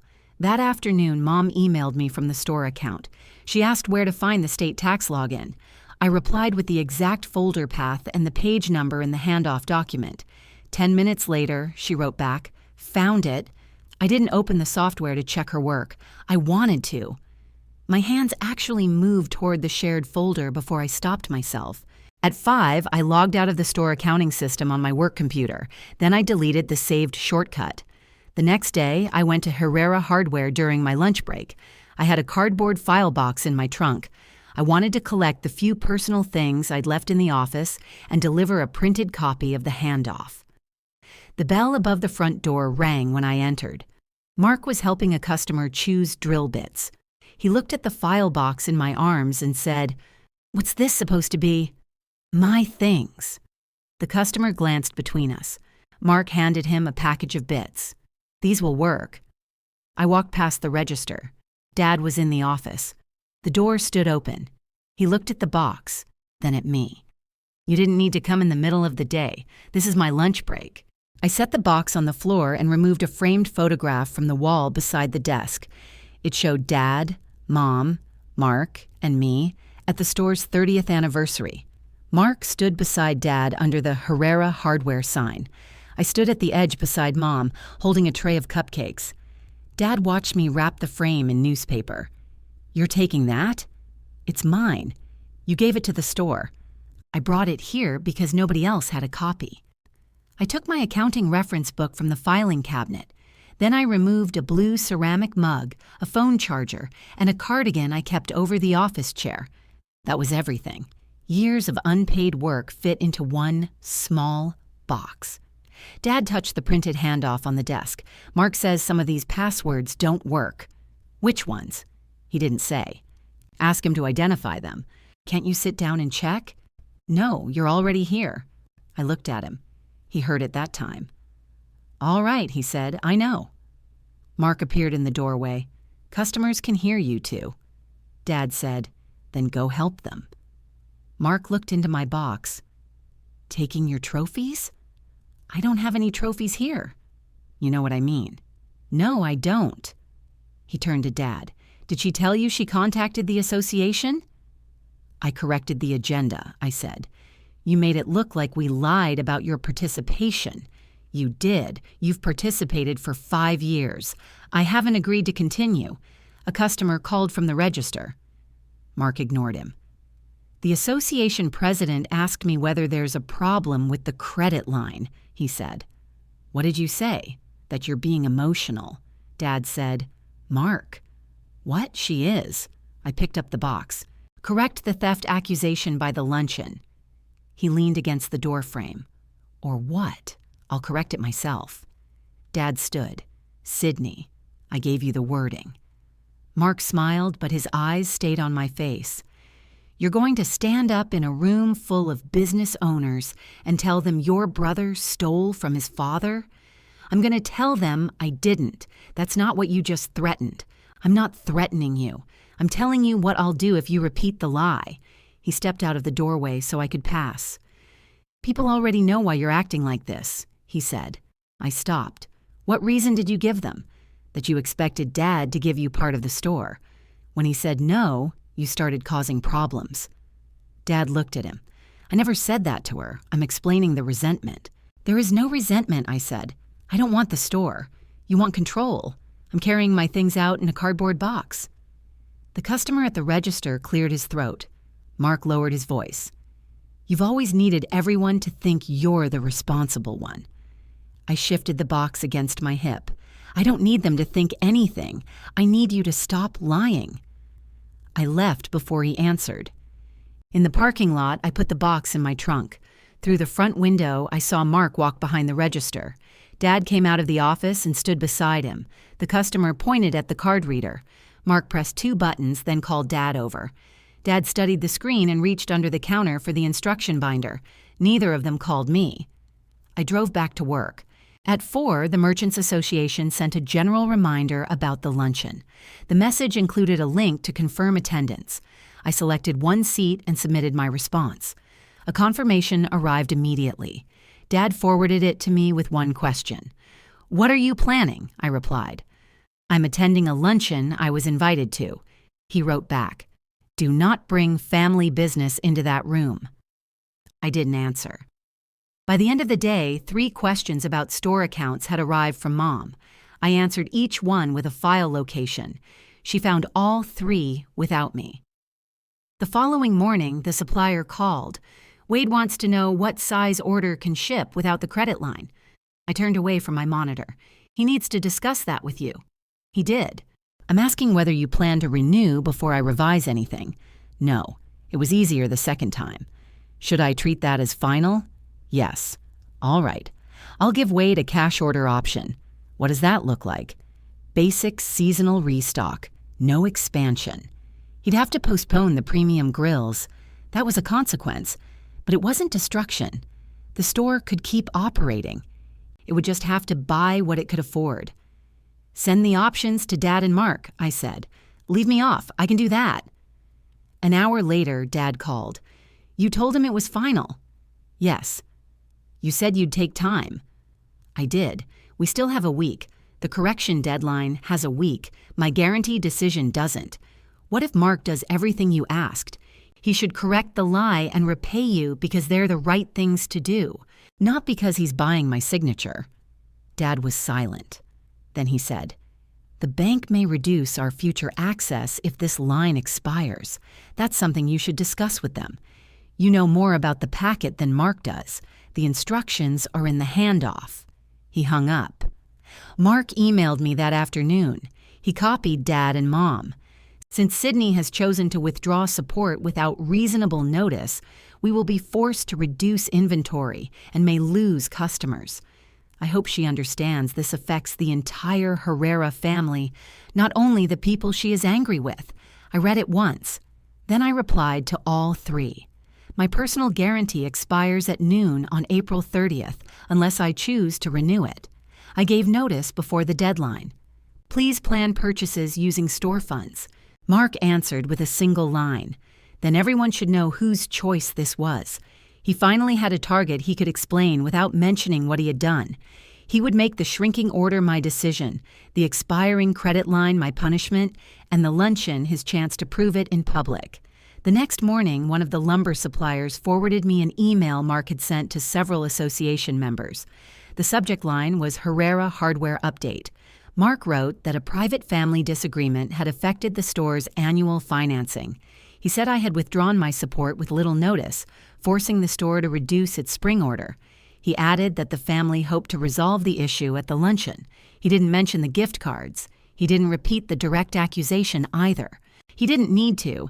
Anyone who had already heard his first version could connect the two. I had supposedly taken Dad's money, been confronted, and retaliated against the store. The supplier wrote 1 sentence above the forwarded message. "Thought you should see what's being said." I printed the email and added it to the folder in my desk. At 10, my boss called me into his office again. This time, the email on his desk had come from a company we hired for equipment repair. The owner wanted someone else to approve his invoices because he had heard I was using business relationships to pressure my family. My boss turned the page toward me. "Did you contact this company about your father's store?" "No." "Have you contacted any of our vendors about your family?" "Only the supplier who called me first. I told him I hadn't renewed the store's guarantee and that he should speak to Dad. Did you tell him to hold an order?" "I told him not to rely on my signature. He made the decision." My boss read the forwarded message again. "I believe you," he said. "But this is becoming a business problem. I know. I'm moving the Greenfield vendor accounts to someone else until after the luncheon." I kept my hands in my lap. Am I losing payment authority again? Not across the company? Just on accounts connected to that association, that's a quarter of my vendor list. It's temporary, because Mark emailed people. Because those people are emailing us. He took no satisfaction in it. He also didn't change his mind. I returned to my desk and transferred the files. For each vendor, I wrote a note explaining payment terms, common invoice errors, and the best contact method. A coworker pulled a chair beside mine while I showed her the accounts. By noon, my name was gone from 23 vendor profiles. That was the real loss. Mark had found a way to make my boundary look like misconduct. He couldn't force me to sign, so he made refusing expensive. I called Dad during lunch. "Did you approve Mark's email?" I saw it. That wasn't my question. He needed to explain the smaller order. He told association members we're resolving my decision at the luncheon. We are. No, we aren't. You still have time to reconsider. My employer just removed me from Greenfield vendor accounts. Dad was silent for a moment. Why? Because Mark told business owners I'm using financial relationships against the store. He didn't say that. He didn't have to. That's what people took from it. You can explain. I shouldn't have to chase every person he talks to. Dad's voice hardened. What do you want me to do, Sydney? Send the correction. We discussed that. You rejected it. Because it reads like a public confession.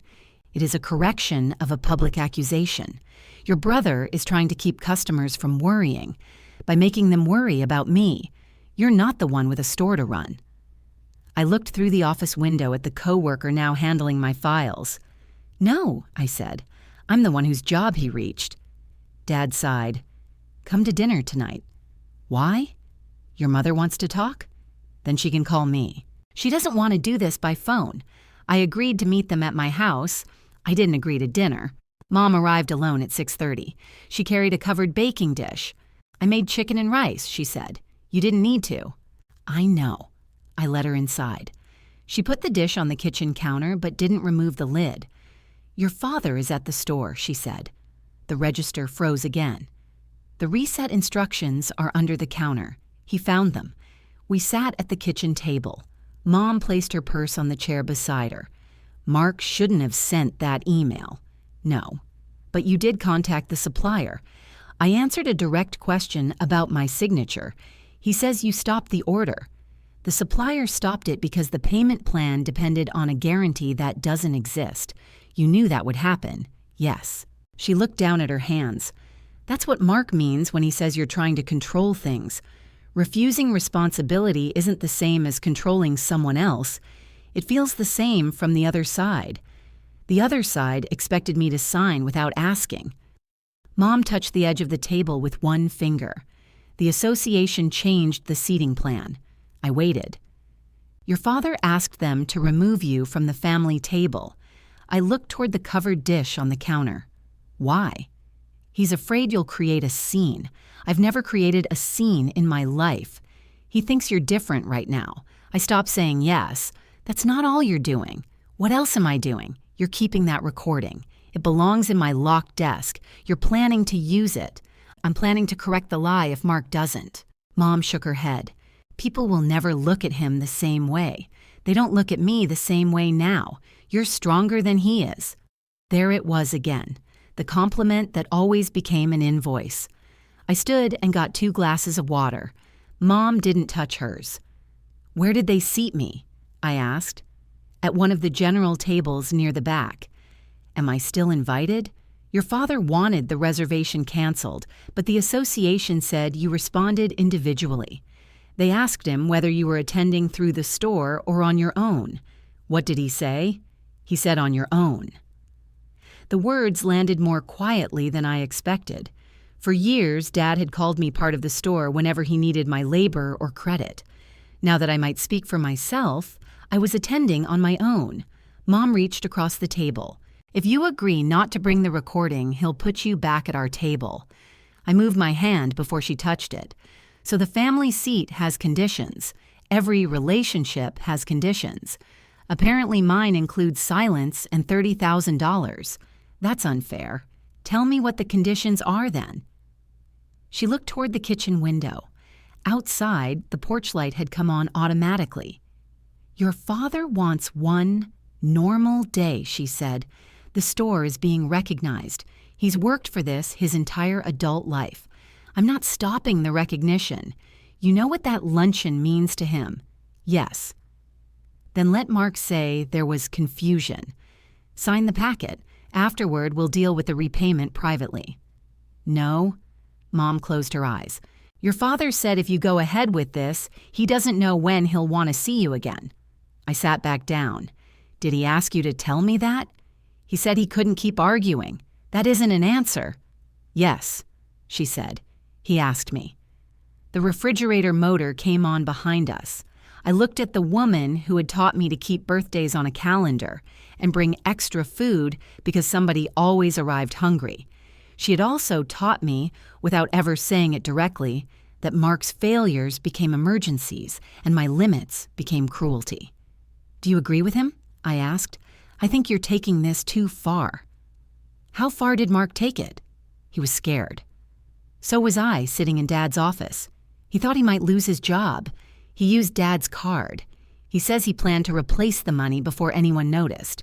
Then why hasn't he replaced it now? He doesn't have it. He has a salary. He has bills. So do I. Mom pushed her water glass away. If the line expires, your father will blame you every time the store can't buy something. I know. Mark will tell people you hurt the business. He already is. You may lose relationships you can't get back. I know. Her face tightened. Then what are you trying to accomplish? I'm ending the part where they can use me and accuse me at the same time. This isn't just about Mark anymore. I know that too. That was the dilemma she had brought to my kitchen. I could protect the old relationship by accepting the old role. I could keep my seat at their table, restore the store's credit, and probably regain my vendor accounts at work. All it required was letting Mark's version fade without a correction.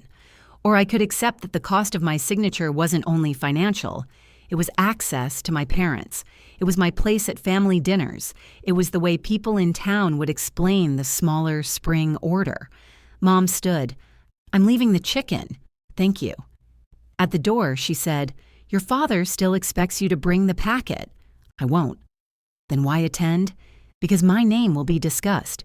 You don't know that. Mark said the family hoped to resolve the issue there. He was trying to reassure people. Then he can reassure them with the truth.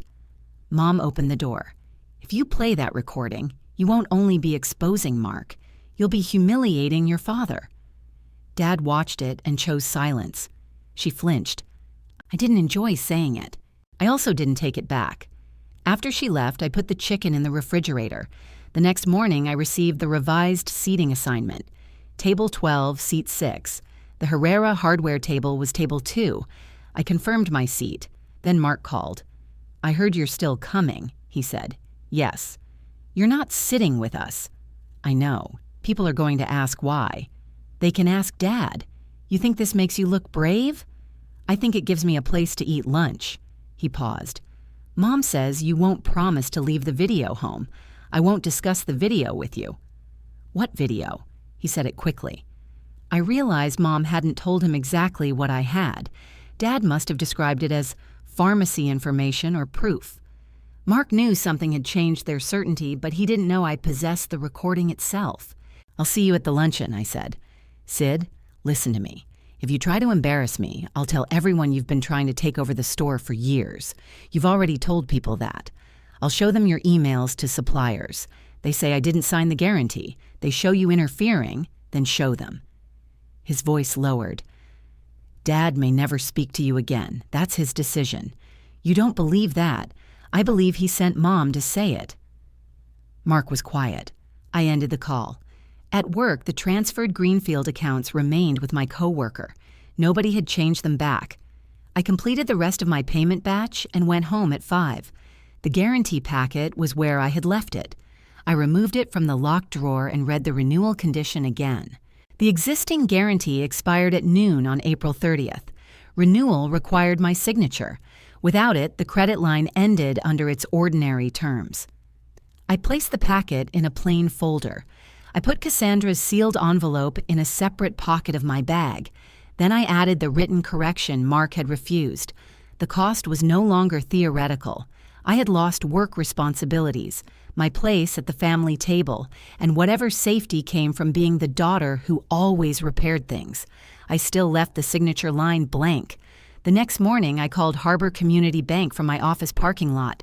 I gave the representative the account number from the renewal packet and confirmed my identity.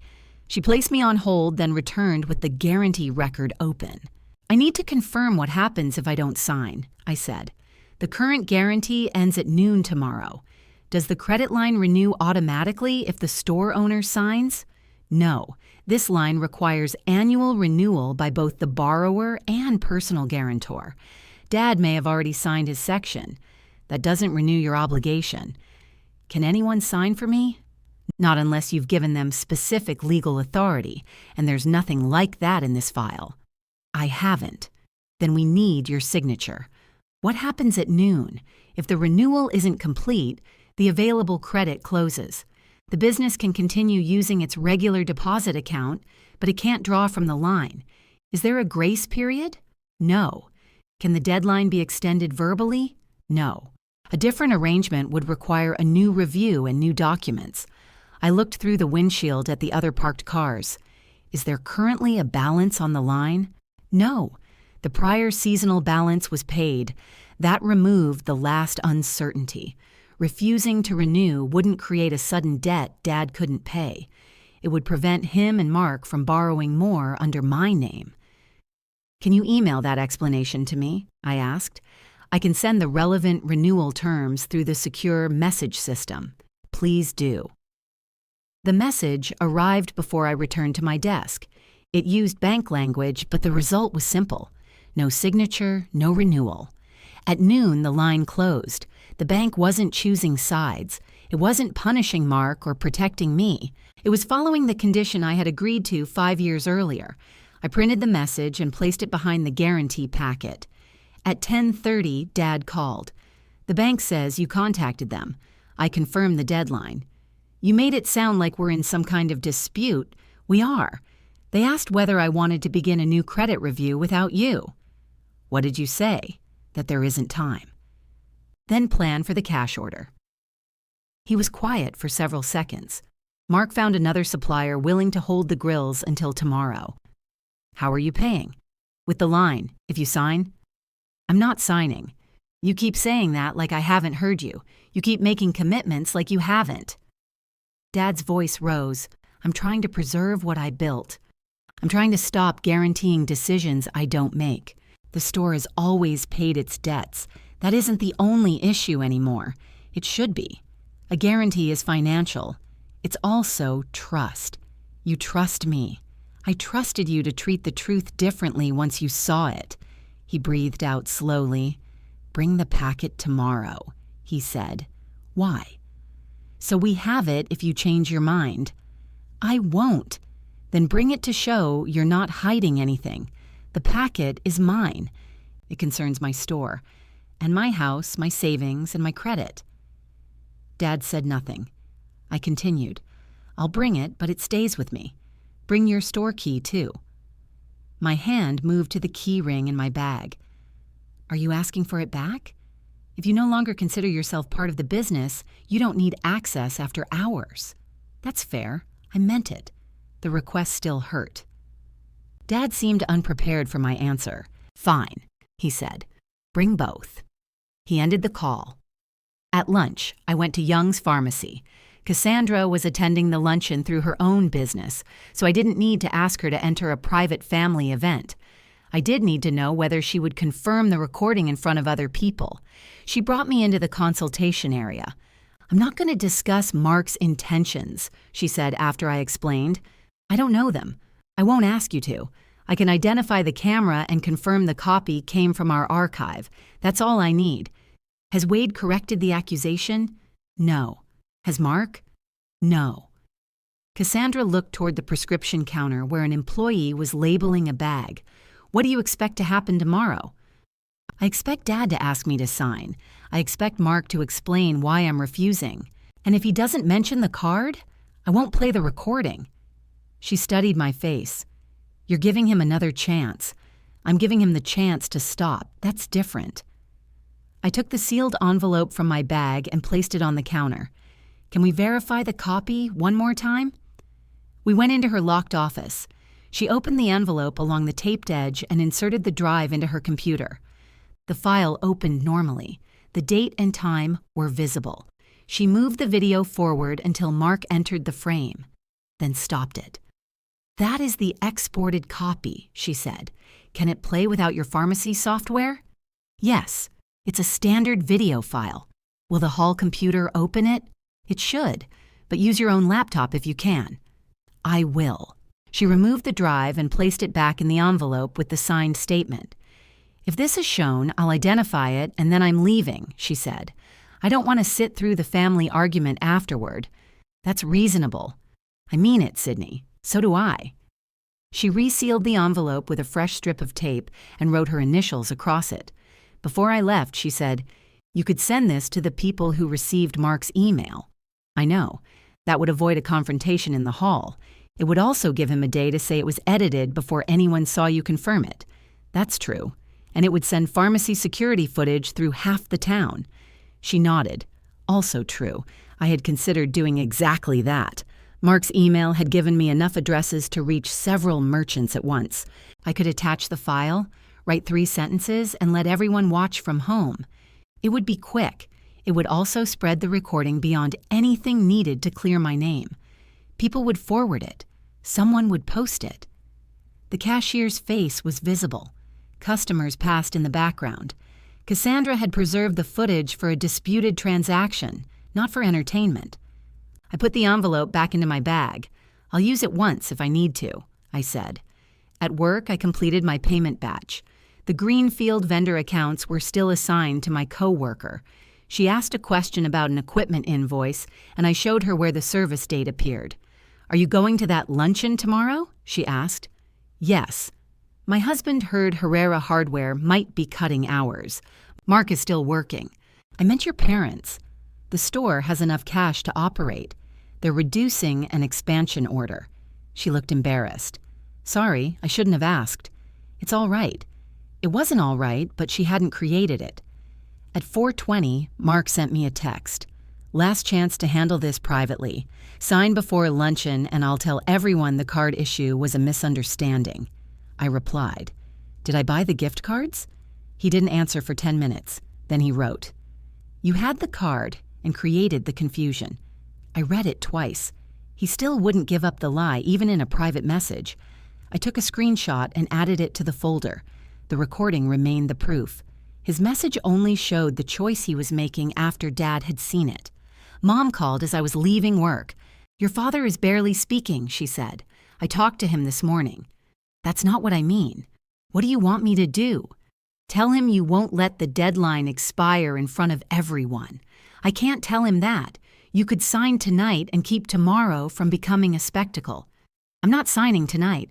"Then stay home." Mark is still telling people I used the card. He says he'll clear it up if you renew. That isn't accountability. It's a trade. You're willing to lose your family over a principle. "No, they're asking me to purchase my place in the family." Mom began to cry quietly. I stood beside my car with one hand on the door handle. A week earlier, that sound would have changed my answer.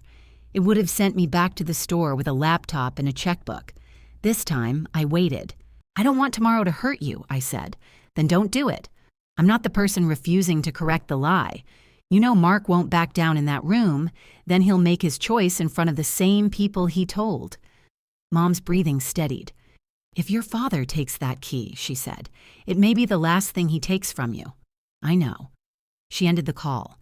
That night, I opened a new email to the association members whose addresses I had. I attached Cassandra's recording. I wrote Mark used Dad's debit card, not me. Then I deleted the draft without sending it. I printed one copy of the correction I wanted Mark to make. I placed it inside the plain folder with the unsigned guarantee packet and the bank's secure message. The flash drive went into a separate zippered pocket of my bag. My laptop and charging cable went beside it. Before bed, I removed the Herrera Hardware key from my key ring. I set it on top of the folder. At 9 the next morning, I dressed for work in navy pants, a white blouse, and the tan coat I had worn when I picked up Dad's prescription. I wanted no argument about a hood that had never existed. I worked until 10:30, then drove to Greenfield Merchants Hall. Cars already filled most of the lot. Dad's truck was near the entrance. Mark's was beside it. I parked at the far end, put the folder and laptop into my bag, and held the store key in my palm for a moment. Then I slipped it into the front pocket and walked toward my seat at table 12. The room smelled like coffee, roasted chicken, and the lemon cleaner they used on the tile floor. 12 round tables faced a small stage. A projector displayed the Merchants Association logo behind the podium. My place card sat between two business owners I recognized but didn't know well. Both greeted me politely. Neither mentioned Herrera Hardware.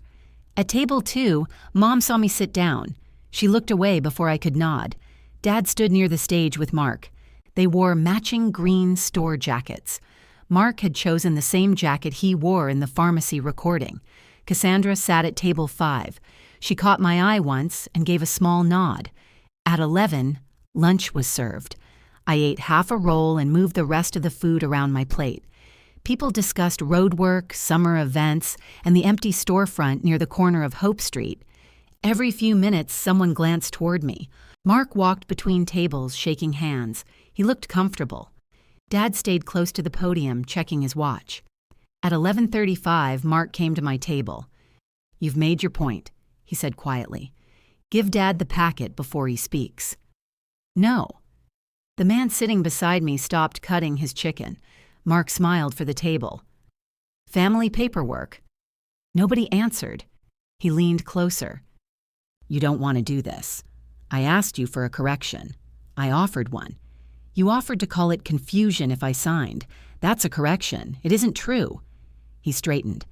"Dad's going to explain the situation. Then he should be accurate." Mark's smile disappeared. "You're sitting back here because you chose not to be with the family. I'm sitting where Dad asked them to put me." The woman across from me lowered her eyes to her plate. Mark looked around the table and gave a short laugh. "She loves making everything sound worse than it is." He returned to the stage.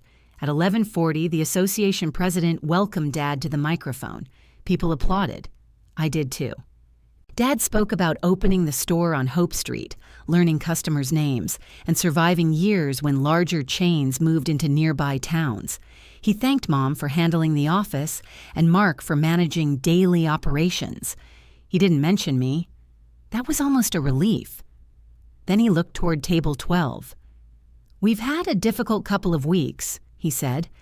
"Family and business can overlap in ways that aren't always easy, but I'm confident we'll leave today with everything settled." Mark stood beside him holding a thin folder. It wasn't my packet.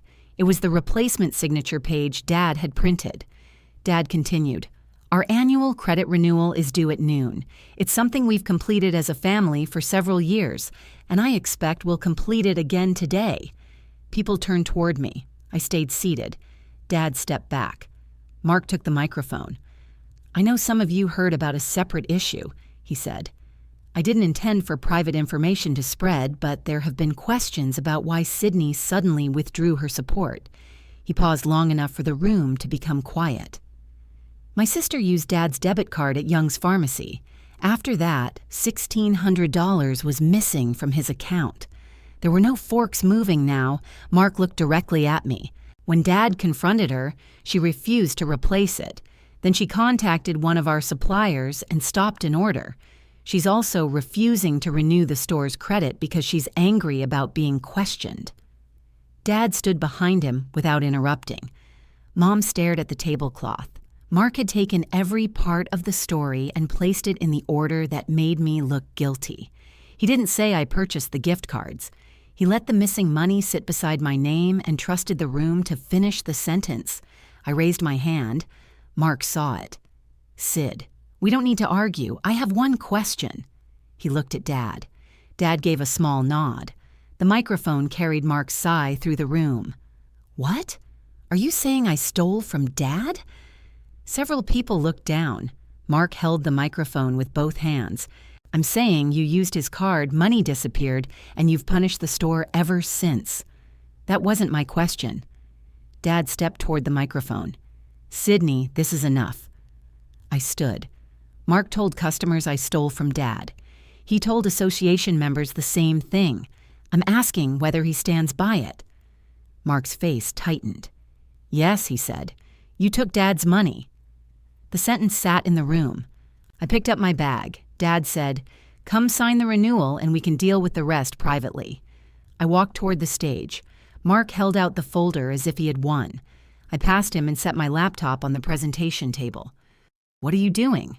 Dad asked, correcting the record. I connected the cable from the projector to my laptop. The association logo disappeared. My desktop appeared on the screen. Mark moved closer. "Turn that off." I opened the zippered pocket of my bag. Cassandra stood from table 5. Mark looked at her, then at the padded envelope in my hand. For the first time that morning, he stopped performing. "What is that?" he asked. I broke Cassandra's seal, removed the flash drive, and inserted it into my laptop. Mom stood halfway, then sat down again. Dad said my name. I opened the video file. The first frame showed the second checkout station at Young's Pharmacy. The timestamp appeared in the corner. I moved to the side so nobody's view was blocked. At 6:40, the cashier wiped the counter. A woman purchased a greeting card.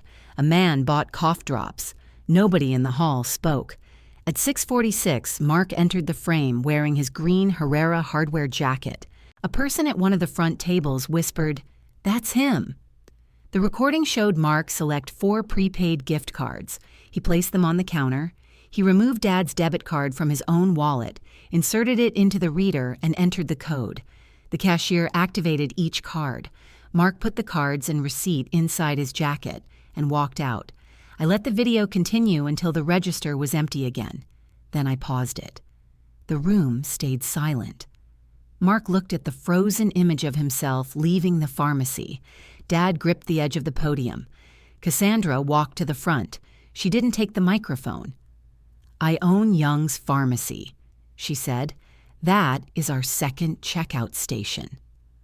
The recording came from our secured security archive. I exported this copy from the original after Wade authorized release. It has not been altered. She looked at me. "That is all I can confirm." "Thank you," I said. Cassandra returned to her table, picked up her purse, and left through the side door. Mark watched her go. Then he turned toward the room. "This isn't what she's making it look like." Nobody answered. Dad said, "Mark, I was borrowing it." "You used my card," Dad said. "I was going to replace the money." "Why did you say Sydney took it?" someone asked from a nearby table. Mark looked toward the voice. I panicked. The words came out smaller without the microphone near his mouth. I disconnected the projector cable. The association logo returned to the screen. Mark reached for the microphone again. "This was a temporary loan," he said. "It was a bad decision." I'm not denying that. But Sydney knew Dad would blame her because she was the last person who admitted using the card. She's been holding this over us instead of handling it privately. A chair scraped at table 7. The lumber supplier I'd spoken to folded his arms. "You told us she stole it. I told you what we believed at the time." "You bought the cards," another person said. Mark's face turned red. Dad stepped in front of him and took the microphone. "This is a family matter," he said. "Mark will repay the money. Sydney has been cleared. We don't need to keep discussing it." He looked at me. "Now, the bank deadline is in a few minutes. I'm asking my daughter to put this disagreement aside and protect the store." He opened the folder and removed the signature page. The clock above the hall entrance read 11:54. Dad placed the page on the presentation table. Mark set down a pen. Mom left table 2 and came toward us. "Sydney," she said quietly. "Everyone knows the truth now." "Yes." "Then please sign." I closed my laptop and returned it to my bag. Dad moved the signature page closer. "You got what you wanted," he said. "I wanted Mark to correct the lie. He admitted what happened. He called it a temporary loan. He said he used the card after the recording played." Mark said, "What difference does that make now?" I looked at him. "You just accused me again in front of this room. I explained why we suspected you. You said I stole from Dad, and now they know you didn't. Congratulations. Dad tapped the blank line. Sign. No. People had started gathering their coats, but nobody left. They were waiting for the rest. Dad lowered his voice. Do not make the store pay for this. The store can operate from cash. We'll lose the expansion order. Then don't expand this year. Mom touched my elbow. Your father is asking. I heard him. It's almost noon. I know. Mark picked up the pen and held it toward me. You want everyone to watch Dad lose the line? I want everyone to understand that I'm not renewing it. Because you're angry with me. Because Dad watched that recording and still asked me to protect you. Because Mom asked me to keep it private for your future. Because you used my name to cover what you did. I won't guarantee any decision you manage. Dad said, I own the store. Then you can run it with the money the store has. The clock read 11:58. Dad's hand shook slightly as he straightened the signature page. 5 years, he said. You signed for 5 years, and now you're walking away over one incident. No, I'm stopping after one incident showed me exactly what my signature meant to you. Mom whispered, Please. I didn't reach for the pen. At 11:59, Mark started talking quickly. We can correct the association email. We can say she didn't take anything.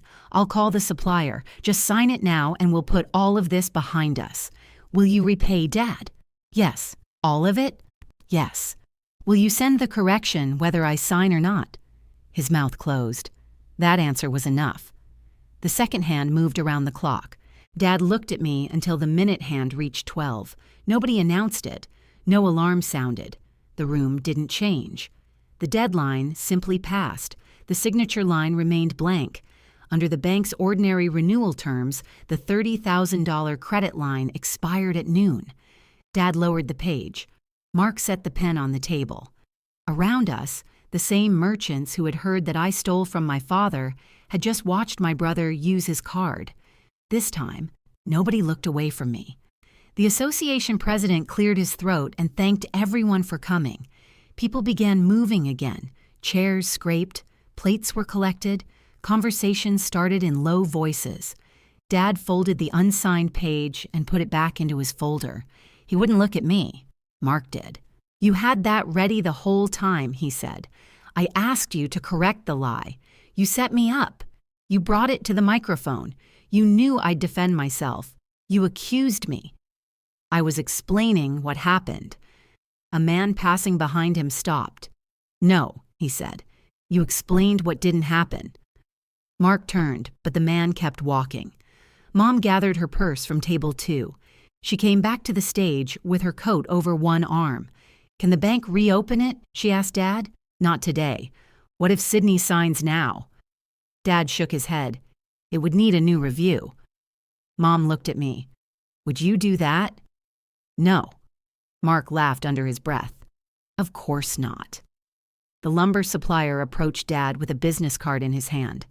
I'll send the cash order options this afternoon, he said. The larger order is off hold now. I can't reserve the equipment without financing. Dad nodded once. What can you ship from available cash? He asked. Basic seasonal stock. We'd need payment before delivery. No premium grills, not this round. Mark stepped closer. We already committed to display space. The supplier looked at him. You committed based on a line that wasn't renewed. He handed the card to Dad and left. That was the first practical consequence. Nothing had been taken from the store. Nobody had closed it. Mark had simply lost the ability to spend money he didn't have. Dad picked up his folder. I reached into the front pocket of my bag and touched the store key. Dad. He kept walking. I brought the key. He stopped without turning around. Not here, he said. You asked me to bring it here. I said not here. Then he walked out with Mom following him. Mark stayed. Most of the room had emptied. 2 association members stood near the coffee station, speaking quietly. You think they respect you now? He asked. This wasn't about respect. It was always about that. I zipped my bag. You wanted everyone to see you as the good daughter. I wanted them to stop seeing me as a thief. You could have handled that without showing the video. How? You could have let Dad say it was a misunderstanding. That would leave your accusation standing. Mark moved closer, but his voice remained low. Dad may lose the store because of you. The store has cash and inventory. You don't know what it takes to run it. I know exactly what was in the reports last week. You quit. You don't get an opinion now. I agree. That answer stopped him. He had expected me to fight for my place. I picked up my coat instead. You owe Dad $1,600, I said. You owe the association a correction. Neither one depends on me. Don't tell me what I owe. Then listen when they do. I left him standing beside the blank projector screen. Outside, Dad's truck was gone. Cassandra's car was gone too. I sat in my car and opened the bank's secure message. The deadline language hadn't changed. The line was closed. No balance remained. I sent a screenshot to Dad with one sentence. The prior line has expired with no outstanding balance. He didn't reply. At work that afternoon, my boss called me into his office. He had heard about the recording from 2 vendors who attended the luncheon. I'm putting the Greenfield accounts back under you, he said. I still want the correction in our records. So do I, but I'm not going to keep limiting your job after multiple people watched what happened. He handed me the list of transferred accounts. Do you want the company to respond to the repair vendor? No. I'll send Mark's correction when I have it. You think he'll issue one? He wants the store to keep doing business in Greenfield. My boss nodded. That tends to clarify things. By 4, the 23 vendor profiles were back under my name. I checked the upcoming payments, corrected one service date, and approved the batch. The practical part of my life returned faster than the family part. Dad didn't call that night. Mom sent a message just after 9. Your father canceled the grill order, I replied. I know, she wrote again. He's using store cash for basic stock. We'll have to watch every expense. I didn't answer. She wasn't asking a question. She was showing me the weight and waiting for me to pick it up. The next morning, Mom emailed about the quarterly tax login. The deadline wasn't for several weeks, and my handoff period had ended. I replied, the location and instructions are on page 3 of the document. She answered, I found them. I don't know what to enter. I stared at the message for several minutes. Then I wrote, the store will need to complete it or hire someone. She didn't reply. At noon, Mark sent an email to Dad, Mom, and me. Happy now? There was no other text. I moved it into the folder with the rest. That afternoon, the supplier confirmed the revised order. Dad purchased paint, lawn tools, potting soil, fasteners, and ordinary seasonal stock from store cash. The premium grills and outdoor equipment were postponed. I knew because the supplier copied me automatically. I asked him to remove my address from Herrera hardware orders. He did. The store's business stopped arriving in my inbox. 3 days after the luncheon, Dad called. Customers are asking Mark about the video, he said. What does he tell them? That it was a family disagreement. That isn't a correction. He says everyone who matters saw it. My employer needs something in writing. Dad sighed. Send me the wording again. I emailed the same 2 sentences I had placed on the office desk. He called 10 minutes later. Mark says falsely accused makes him sound malicious. It describes what he did. He wants to say he spoke before he had all the information. He had all the information. He made the purchase. Can you compromise on one word? No. You don't need to keep punishing him. The correction isn't punishment. What is the recording? Proof. What was the credit line? A boundary. He went quiet.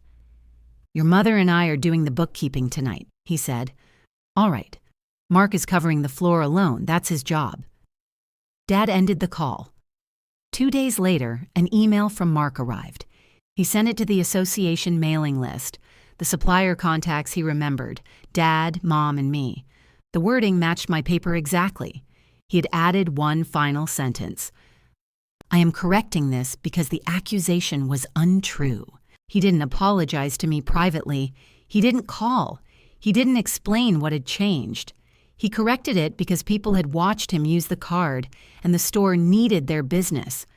I forwarded the email to my boss. He printed it for the company records. At Herrera Hardware, Dad taped a copy near the register for 1 week. Mom told me that later. She said he hated doing it, but he did it. Mark removed it on the 8th day. Dad put it back. That was the first action Dad took that wasn't aimed at getting my signature. The repayment moved more slowly. Mark still had the 2 unused gift cards. He gave them to Dad, but they couldn't be deposited into the bank account. Dad made him transfer $800 from his next 2 paychecks, then another portion from the checks after that.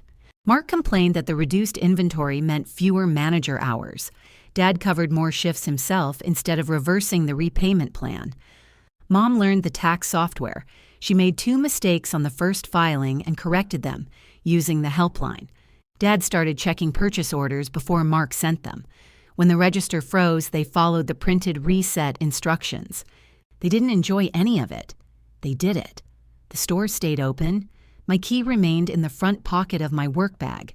I stopped carrying that bag on weekends because the small metal shape kept pressing against my hand whenever I reached inside. Dad still refused to take it. "Mail it," he said when I asked once. "I'll bring it when you're ready to speak to me." "I'm speaking now. You're giving instructions." He hung up. Mom tried a different approach. She invited me to Sunday dinner and said Mark wouldn't be there. "Will Dad spend the evening asking me to reconsider the bank line?" I asked. "He can't. It already expired." That wasn't my question. She admitted she couldn't promise. I didn't go. Mark's public correction restored my work records. It didn't restore our relationship. His only direct messages concerned things he wanted removed from the internet, even though I had never posted the recording anywhere. I told him once that the only copy I controlled remained locked in my desk. He replied, "That's supposed to make me trust you?" I didn't answer. 6 weeks after the luncheon, Dad texted me a photograph of his bank statement. A deposit of $1,600 was highlighted. Mark has repaid all of it. I checked the date, amount, and account description. The money was back where it belonged. I replied, "Thank you for documenting it." Dad sent another message an hour later. "Your mother and I would like to see you. No paperwork, no store work, no money." That was the first invitation from either of them that didn't contain a hidden task. I still didn't say yes immediately. I waited 2 days. Then I replied, "We can meet at my house on Saturday at 11. Mark is not invited." Dad answered first. Understood. Mom sent a heart, then deleted it. A few minutes later, she wrote, "We'll be there." They arrived 6 minutes early. Mom carried her purse, but no baking dish. Dad held nothing at all. That mattered. I made coffee. We sat in the living room with Dad in the chair near the window and Mom on the couch. I stayed in the other chair instead of sitting beside her. Dad placed his hands on his knees. "Mark repaid the full amount," he said. "I saw the deposit. He sent the correction to everyone we could identify. I received it. And the store is operating from cash." I waited. He looked down at his hands. "I'm not here to ask you to change that." Mom glanced at him, but she didn't interrupt. Dad continued, "I believed Mark because he said he didn't do it. When you said the same thing, I made you prove it." His voice was quiet. "Then I saw the recording, and I still asked you to keep it hidden. I thought protecting the store and protecting Mark were the same as protecting the family." He looked at me. They weren't. I didn't rescue him from the silence. "I'm sorry," he said, "for accusing you, for letting him talk about you, for asking you to sign after I knew. It was the first apology he gave me that named what he had done." "Thank you," I said. Mom pressed her lips together. "I'm sorry, too." "For what?" She looked surprised by the question. "For not believing you." "And after you believed me?" Her eyes dropped. "For asking you to stay quiet. And for acting like Mark's future mattered more than your job." I nodded once. Mom reached into her purse, then stopped. "I brought something, but I don't know whether I should give it to you. What is it?" She removed a folded sheet of paper. It was a copy of the quarterly tax confirmation. Her name appeared at the bottom as the person who submitted it. "I did it myself," she said. "I'm glad. I called the helpline twice. That's what it's there for." She folded the paper again. "I almost called you." "What stopped you?" I knew what the call would mean. That was an action I could believe. Not because she had completed a tax form, but because she had noticed the old pattern before using it. Dad looked toward my work bag near the front door. I knew the store key was inside. He didn't ask for it. Instead, he said, "We'd like to have some contact with you. Whatever you're willing to allow. I'm not coming back to the store. We know. I won't guarantee another loan. I know. I won't handle bookkeeping in an emergency." Mom nodded. "We know. If dinner turns into a store meeting, I'll leave." Dad took a breath. "That's fair. And Mark isn't part of this yet." Mom looked uncomfortable. "He's still your brother. He hasn't apologized. He sent the correction. He sent it because customers saw the video." Dad said, "Mark still thinks you wanted to humiliate him, then he isn't ready to speak to me." Mom started to respond, but Dad held up one hand. "She's right." Mom looked at him. Dad didn't take it back. We agreed to one dinner the following Sunday. No Mark, no paperwork. I didn't promise anything beyond that. When they left, Dad paused beside my work bag.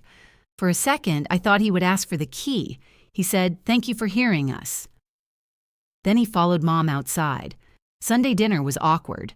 Mom made chicken and rice again, but this time she asked before serving me. Dad talked about a baseball game and the road work on Hope Street. Nobody mentioned the credit line during the meal. Halfway through dessert, Dad's phone rang. Mark's name appeared on the screen. Dad answered. "What is it?" I could hear Mark's voice, but not the words. Dad looked at me, then turned toward the kitchen. "The register instructions are in the binder," he said. Mark spoke again. "No, I'm not asking Sydney." There was another pause. "Then close that register and use the other one until you reset it." Dad ended the call and returned to the table. Mom picked up the dessert plates. Nobody asked me what the error code meant. That was the first test. The second came 2 weeks later. Mom called while I was at the grocery store. "Do you remember which folder has the workers' compensation renewal?" "Yes." She waited. I didn't tell her. Then she said, "Never mind. It's in your handoff document, page 4. Thank you." She found it herself. The third test was harder. Dad asked whether I wanted to have lunch with him. We met at a diner outside Greenfield, where nobody knew enough about us to listen. He told me the reduced inventory had lowered sales that month. Mark was working more floor hours because Dad had cut back on outside meetings. Mom handled payroll. Dad reviewed every purchase order before it went out. "We're tired," he said. I stirred sugar into my coffee. "I'm sorry you're tired." He nodded. He didn't ask me to fix it. Then he said, "I understand now how much you were doing." That was closer to recognition than anything he'd said when I actually did the work.